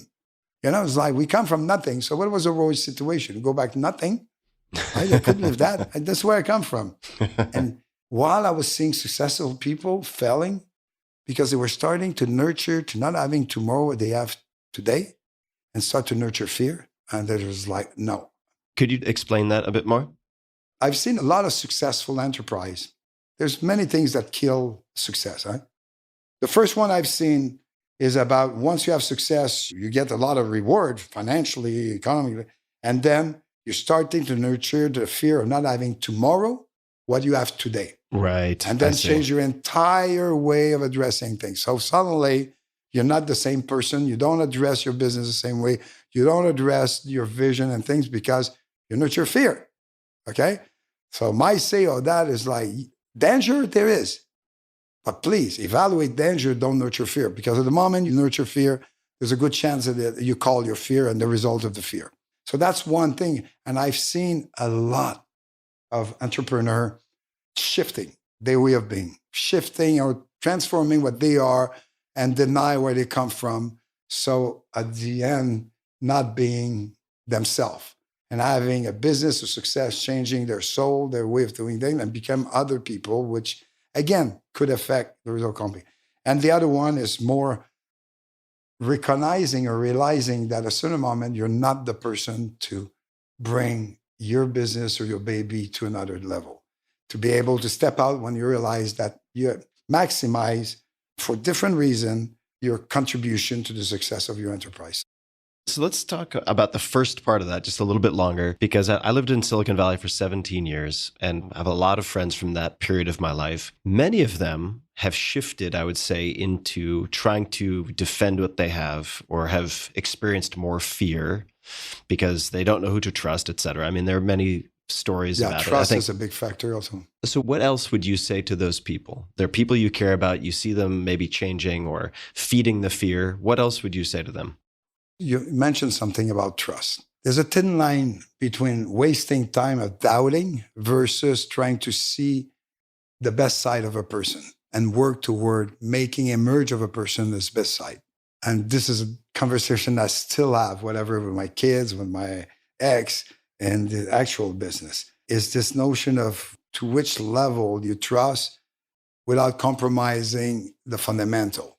And this is very difficult to conclude because I've lived the two spectrum of that in life. I got some of the best reward by trusting people and focusing on their beautiful soul versus their dark side. And that has been very rewarding. That had provoked the observation that people have sometime when you have give them trust, they will fall in the trap of falling in the greed, ego, and power side of life versus the love, respect, and trust side of life, which is what we had built our things with. And that brought me a lot of deception to people I really trust, that I believe that we had enough experience together and they fell on that part. And again, it happened in my own little ethos, but look what's going on in the world. You know, we're driven by this tension between the two sides of it. And obviously, the people who are driven by greed, ego, and power, every morning they wake up and they're thinking about how they could be better. Us, you know, on the side of the love, peace, and love and stuff like that, we get it on the face.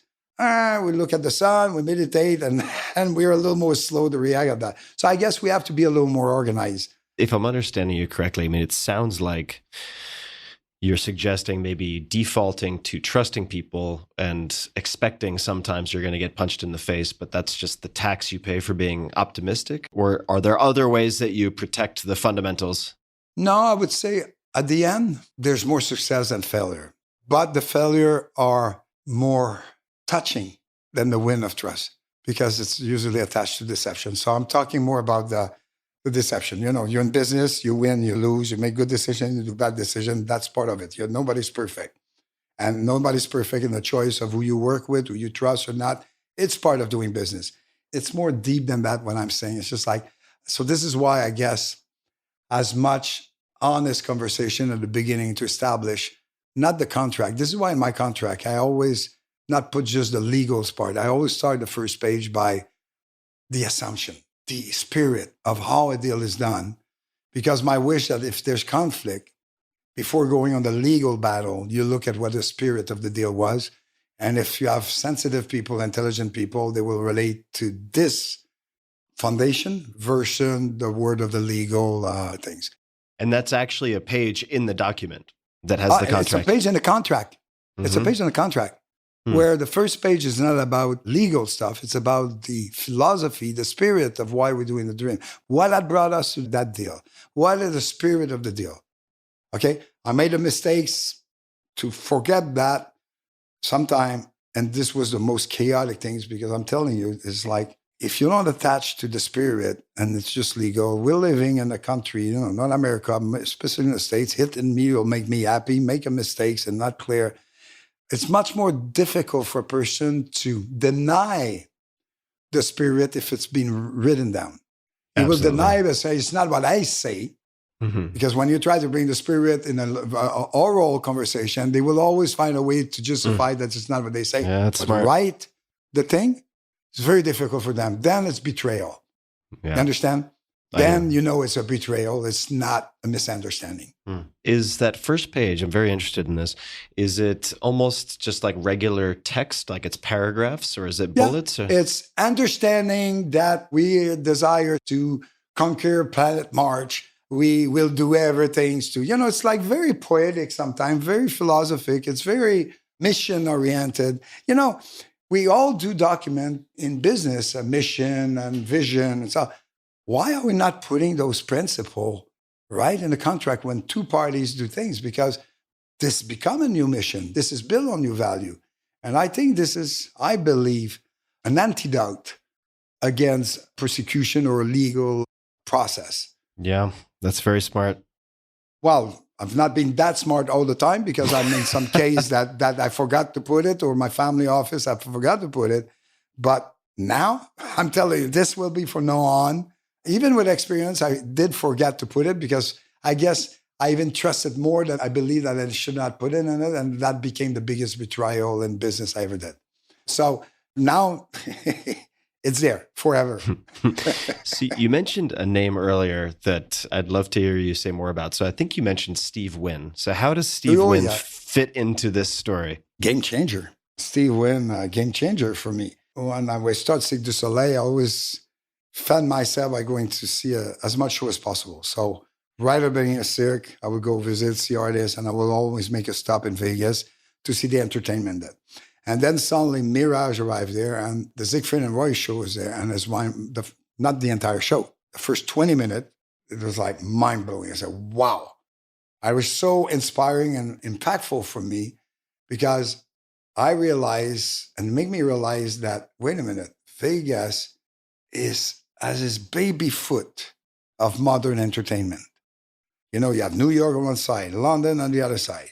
But Vegas is still cheesy. They have big production, but still not deep in the, what we call the theatrical, the artisticry. It's very flamboyant. It's a big thing. And they put a lot of money. You have a volcano, you have like showers or whatever, 100 dancers, you have the spectacular. But when you analyze that in the artistic quality things, it's level one. And then with this 20 minutes, I say, wait a minute, I look around. It's 1, 2, 3, 4, 5, 6 casino. They don't have big show, or this big show is being there. So I suddenly realized, I said, wait a minute, this city have the potential of becoming the third biggest entertainment city in the world after New York, or with New York and London. And this is where, at a certain moment, I start to put a lot of focus. Then we have, Caesars was the first one to approach us from a vice president entertainment part, Caesars location. So we engage in the development of the deal, which I had at that time to put $300,000. They put $300,000, and we developed a concept of show. It's called Timeless Kiss. But Timeless Kiss is the first show, which is but Mystère, okay? Mystère at Treasure Island. Mm-hmm. But we went through a level, present to the board, Henry Gluck, Terry Laney, and Century City in Los Angeles, all those very aged person with a couple of young executives. And we pitched, and we believed at that moment that we did a great pitch. We were confident in the show. And actually, the deal with them was far away from the deal I made in the future with Steven. So I'm back in Montreal, waiting the answer. I received a phone call. I was on my treadmill. And this vice president said, well, sorry, I have a bad news. I said, what? I said, well, the board think that your show is too esoteric for Las Vegas. Esoteric was the word. To explain me why they're not go ahead with the deal. I raged. I don't think ever in my life I had done so many hours of Stepmaster in my life in a row. I was raging, screaming for 3 hours. And then I was like, wait a minute. And that was $300,000 investment at the moment. We're talking 1990, 91, beginning of a success. And that was into the concept development. Yeah, well, yes. We were trying to make a deal with one of the casinos to put our product there. Then that failed. So we went around. Next one is the Hilton, where Elvis Presley was there. At that time, it was like a Broadway show was there. Same story. Pitch, suddenly, it's too complex. And then that one I didn't rage because having received that answer once, I was expecting. And then like a week after, I received a message, call Steve Wynn, call back. So I called back, Monsieur Laliberté. It's like, he's having this very more radio voice than me. He said, I heard you were flirting with my competitors. Have you made any deal with my competition? I said, no, why? I said, why did you come see me? I said, well, you have the best show in town. I didn't even think you'd be interested in my product. You have the best show in town. Well, he said, I would like to have conversation with you. I think I have some things that we could bring Cirque du Soleil. I said, have you seen Cirque du Soleil? Yeah, I've seen it in Santa Monica in 1987. I said, we have a new show. It's called Nouvelle Experience. Have you seen it? No. I want you to see it. I said, where are you? I said, well, I'm in Toronto now. But I said, before we converge, I want you to see what I am about now. Okay. I don't know at that moment that he have his eye problem and vision problem. So he said, I'll be there Friday with my CEO and 1 or 2 board members. So he flew in, receive him, look at things. And then I see the guy, we go intermission, he said, I like it. So I would like to bring this show behind the Mirage, and we could set up there. He turned around, he said, deal? I look at that deal. And he presented his hand. I said, well, we have to negotiate. He said, this guy will make sure that you will have a good deal and I will have a good deal and we'll make it happen. I need to be activated very fast. shake hand. Day after, make a deal. They bought all the new equipment, built the things behind the Mirage. And I didn't know at that time that for him, he have something else. He have the Treasure Island, what is in mind, and actually he wanted to lock me down. He did that contract just to lock me down so I could not talk to others, because in 2 years after, he was building this thing, and it cost us money. And on the top of that, opening night, my God, again, all the big shebang of Vegas, and Steve Wynn have very powerful and influential friends in the political things, the business side. He have his bankers there. And opening night, one artist, animation, again. But this one could have been turned very bad. He did that 2,000 times. He's sliding on a rope from the tower over the head of people on the stage. We're about to start the show. I'm seeing from the side of my light, the artist fell on the people. Oh, God. I think I experienced what it means and what is the temperature and the feeling to be in the tomb. The sound of the big top. The CEO, Bobby Baldwin, see the same thing. And Steve wouldn't, don't say, what's going on? What's going on? And CEO said, well, there's an artist who fell on the end, and he knew that who fell. I think it was a banker, one of the major bankers. So he just fell in that thing. No. And Steve said, what? And dead silence. So thank God it was just kind of like hurt on the shoulder. He couldn't break his neck. Basically, 1 inch on the top, he break the neck. And that was it for me. It was done. Terrifying. Okay. So we go to show, and it was a hard show to start the show and build up success. So the reaction at the end was good, but it was not dithyrambic. It was not overwhelmed. It was like everybody was like, "Is he okay?" And so we overcome that moment that it could have been crucial. And then 2-3 months after, he said, "The real reason why I want to lock you down is because I'm doing Treasure Island, and I want you to do the main show of this thing." So the show gave us and became the Timeless Kids that we missed there. We tried to explain to him our creative process, which we need. You give us a theater, we'll design it for a show, but we need dust-free and we need time to rehearsal. And with clowns, we need the audience to test things and stuff like that. So theoretically, you get everything. First dress rehearsal, another magic moment with Steve Wynn. My clown, the same Benny, by the way, the same Benny, that is my clown. He wanted to do a satiric clown number. The fire hose, right? The water hose. The same one who done that. Still believe he's one of the best clowns in the world, but he wanted to do an original clown act, which is about a satiric number of boxing in Las Vegas.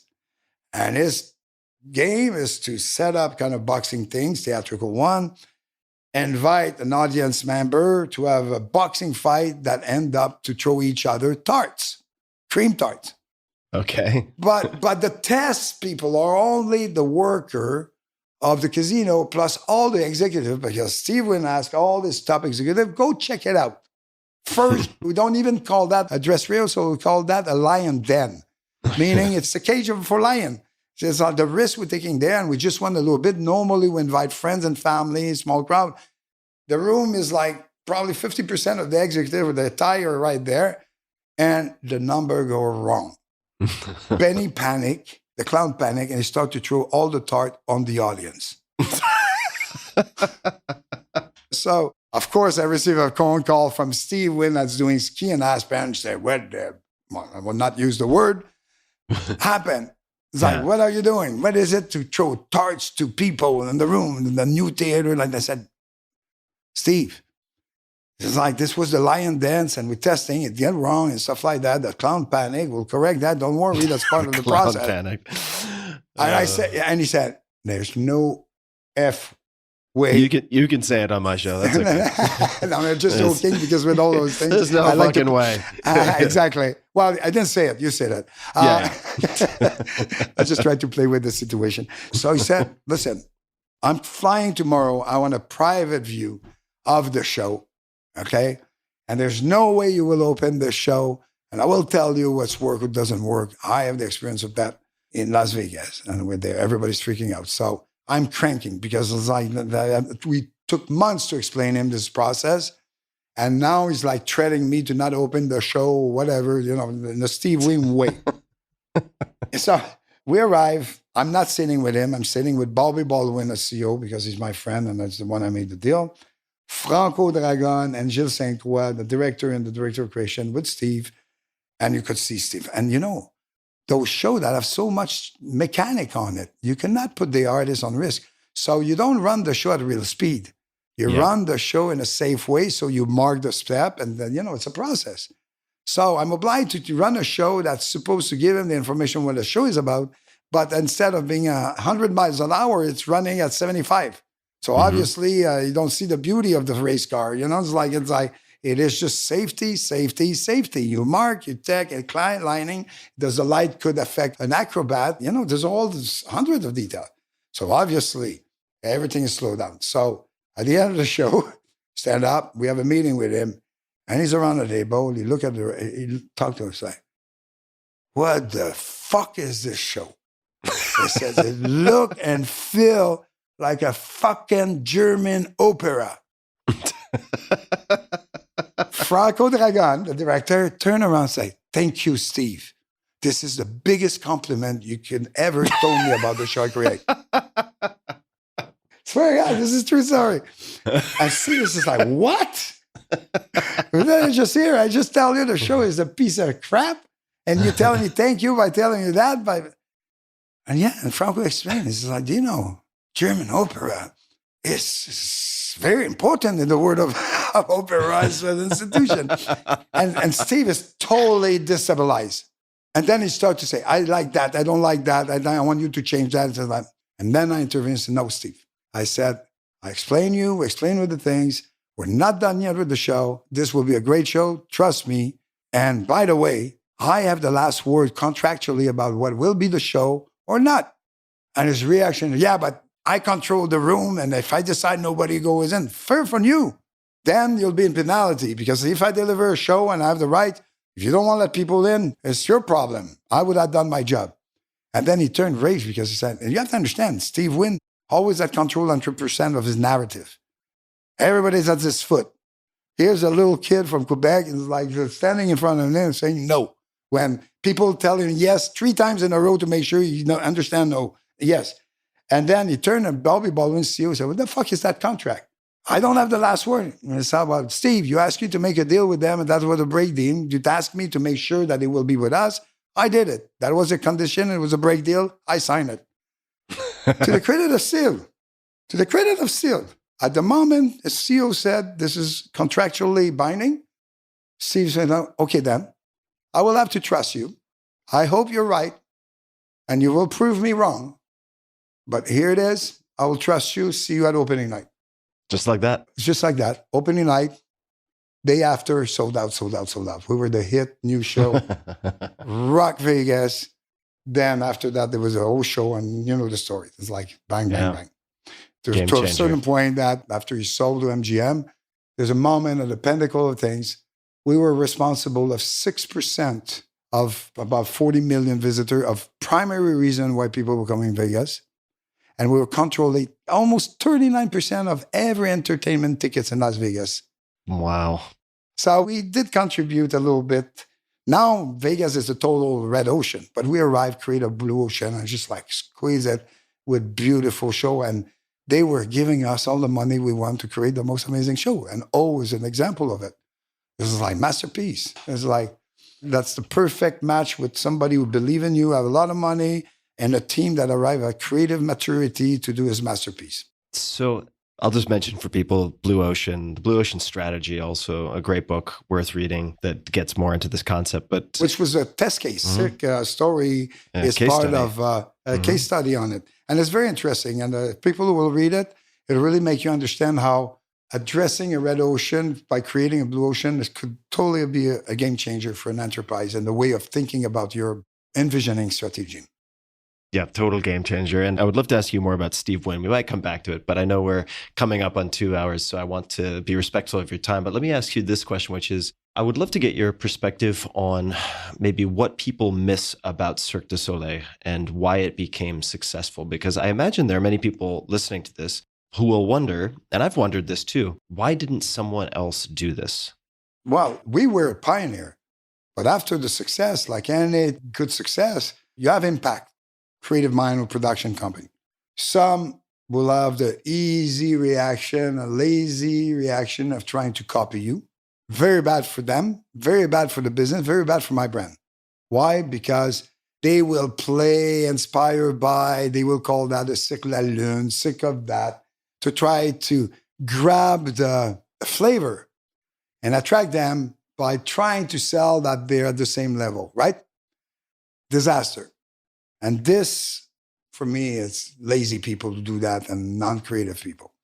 There's some of that and you have to deal with that. Some tribe are usually, they don't last long, but it does affect your credibility for a period of time. But people are not stupid. They will understand what is the real recipe versus the fake one, right? We're the original. Then there's the other one that you inspire, okay? Young artists. And I was responsible for a lot of new emergent entertainment company that inspired themselves about what we did and became the second generation.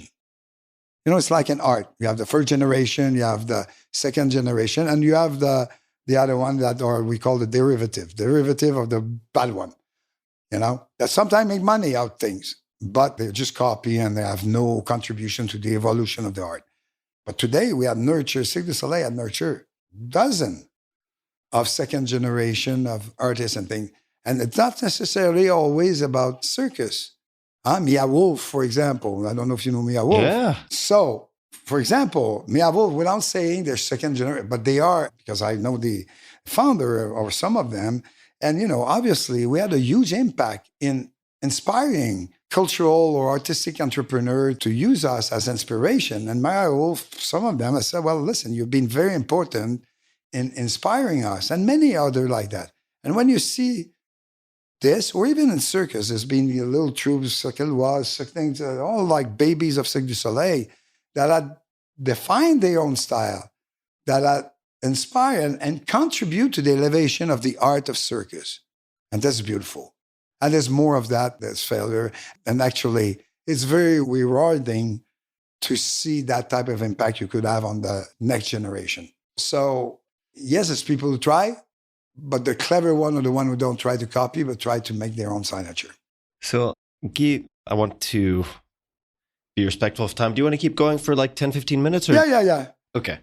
I would like to talk about the community, you know, which is, again, the beautiful 40 years that I live with amazing, colorful people that come from the same environment of work, which is funny. Then, obviously, I sold Cirque du Soleil 2015. Many things happened, another story to tell. And I'm jumping to the conclusion where went from family office, different portfolio, explore a lot of things. I don't want to go into details. Rough moment, COVID, having to, you know, I was about to activate new content, new project, and COVID killed it all. Lost my investors and stuff like that. You know, like starting to lose, not every year. Now it's like at least a couple of months, friends that are dying. You know, it made me realize that, wait a minute. I'm not saying clock is ticking, but let's say time passed fast and it does have impact. And I realized that what became important for me, lost my parents, and then suddenly it was about, wait a minute. One of my dreams, because I had some dream in my life, but the recent dream was about, hey, I would love to go back with all my group of people or friends, invite them on the island, Hawaii, or my island, whatever, and spend a couple of days or a night just with a good bottle of wine and just listen what their life was about. Just to see the people you love, what they evolved. Because a lot of them, I always keep contact with them, but some I've not seen for 20 years. And we're still in contact. We just would love to hug ourselves and have a good conversation again. So it changed the last couple of years, really, and especially from last year, about 14 months ago. I really went through that period of, whoa, what are my priorities? First, family office type of money management, not my type of, I'm an entrepreneur, okay? I need action. I don't have the patience of most of the things. One of my investment was the biggest betrayal of my life. I said, wait a minute. I want to be with my friend. I want to be with my loved one. I want to be with my tribe. I want to be with my family. So it shifted, made me the decision that I said, I want to do shows again. So the last year, since last September, about a year, I've been gearing up and with developing concept and with some of it with my old friends that we told ourselves, let's do something again. And a bunch of young, new kids, young people that have the fire, the drive, and that I invite to play with us and make sure with all my elders that we use this opportunity of creating things and transfer the knowledge of what we have, or wisdom, or form them and give them and work with them so they could carry on a nice entertainment environment. And at the end, what does it mean? What is the conclusion of that? It's like, in life, you could have all the success you want. You could have all that. But what is the most important? Your family, your friends, your tribe, the people you have lived a life with. And the comfort of that is so much important than anything else after. Which at the end, if you realize that, and for me, this exercise of starting up a new entertainment company with new show that I cannot disclose today, but I believe they're pretty ass kicker also there. First of all, we have a lot of fun. We're laughing our ass out every morning that we're writing and creating those things. So we'll live or die from the public reaction. But among the team here, we're like cranking up and we have a lot of joy. But at the end, what all this will permit me is somewhere, hopefully, to this new adventure engage in, which I didn't have to, is maybe end up having achieved to one of my goals at the end, which is, I mentioned it before, being a good ancestor. And this is all the desire of giving back as much as I could in the time left. And I hope there's another 30 years, whatever. My goal is at least 100 years. But I was fed by so much love, so much joy, so much opportunity that what I got was bigger than what one individual has. So I'm trying to find a way that how could I give back of all that through what I know best is creating shows and creating entertainment companies. So this is where I am. We talked about the tome 1. There's a tome 2, and I'm starting to engage tome 3, basically. Very different and also very interconnected chapters, it would seem. And how much of the getting back to performing or shows is the performing in the shows, the content versus having a reason or an excuse to get together with your old friends and the performers? Well, there's different factor on that. One is I realized I didn't do my epilogue. I left at Pinnacle, I visit things. I had a bad result things for X reason. Again, another conversation. But what is my epilogue in all this amazing creative production adventure? And what I'm working now is my epilogue. The second thing is a challenge. It's funny. As much I'm very active, sometimes I have the impression that I could become very lazy when comfort is there. So I always perform the best when I'm on the cliff. And it's true. It's true. Yeah. And knowing that if I decide to come back on that, and I'm risking a lot, I cannot do what I did at Cirque du Soleil. I have to find a different way. I have to address every angle of the artistic experience I'm about to do with a different look at it. And this is intellectually so challenging and interesting. So I'm having a very interesting brain activities with all those hamsters that keep rolling. The hamsters are definitely awake in this brain. Alive and well, dancing on the cliff. Well, Guy, is there anything else you'd like to say? Any request of my audience or anything else that you'd like to add before we close this first round? Yeah, but if I open my mouth again, it will be $5 by word that I say from now on. No? Just joking. No problem. Well, this has been incredibly fun. I'm glad that this finally came together. And I really appreciate you taking the time and sharing everything that you've shared. And hopefully we'll get a chance to do a round to have a good bottle of wine together. Have a good bottle of wine. Absolutely. Where are you based? I'm based in Austin, Texas. Oh, okay. But I travel a lot. So I'm on both coasts. I'm international frequently. So I'm sure there's an opportunity, or we can make an opportunity. I spend a lot of time in Vegas, especially by activating certain things. We'll have, let's make sure we don't lose contact. I will definitely either a good bottle of sake over a good Japanese meal, or a good bottle of wine, the red wine, Burgundy, over a good meal. Sounds perfect. And really appreciate you taking all the time. And to everybody listening, we will link to everything in the show notes and more at tim.blog/podcast. And as always, be a little bit kinder than is necessary, both to others and to yourself. Until next time, thanks for tuning in. Hey guys, this is Tim again. Just one more thing before you take off, and that is 5 Bullet Friday. Would you enjoy getting a short email from me every Friday that provides a little fun before the weekend? Between 1.5 and 2 million people subscribe to my free newsletter, my super short newsletter called 5 Bullet Friday. Easy to sign up, easy to cancel.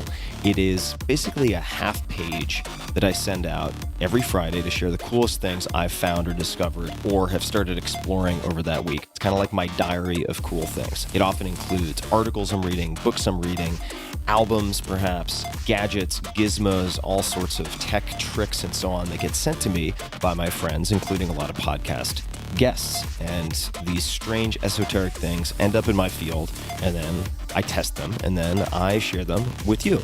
So if that sounds fun, again, it's very short, a little tiny bite of goodness before you head off for the weekend, something to think about.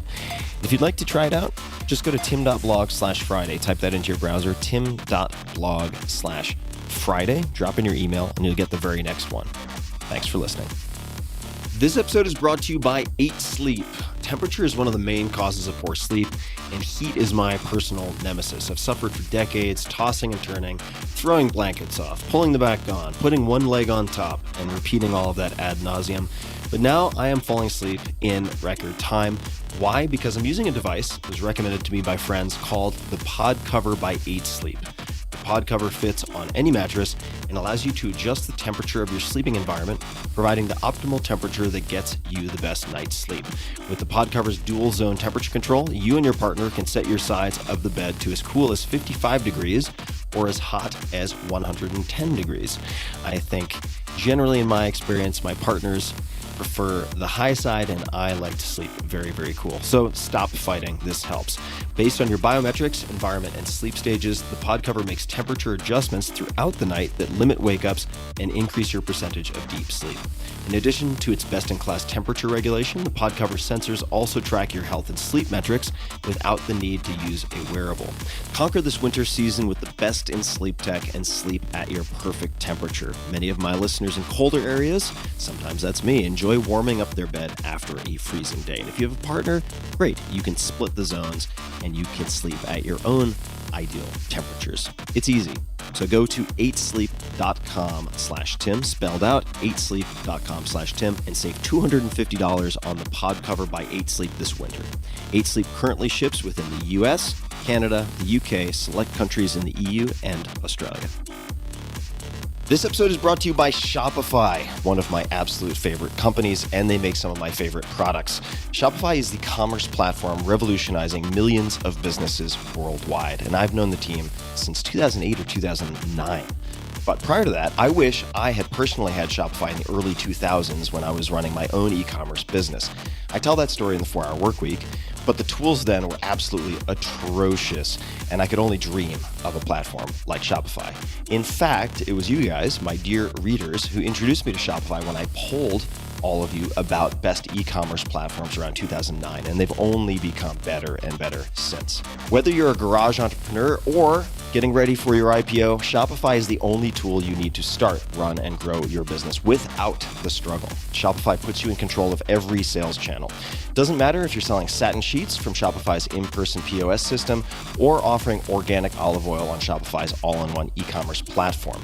However you interact with your customers, you're covered. And once you've reached your audience, Shopify has the internet's best converting checkout to help you turn browsers into buyers. Shopify powers 10% of all e-commerce in the United States.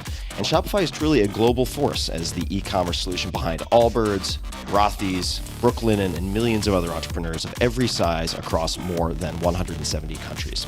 Plus, Shopify's award-winning help is there to support your success every step of the way if you have questions.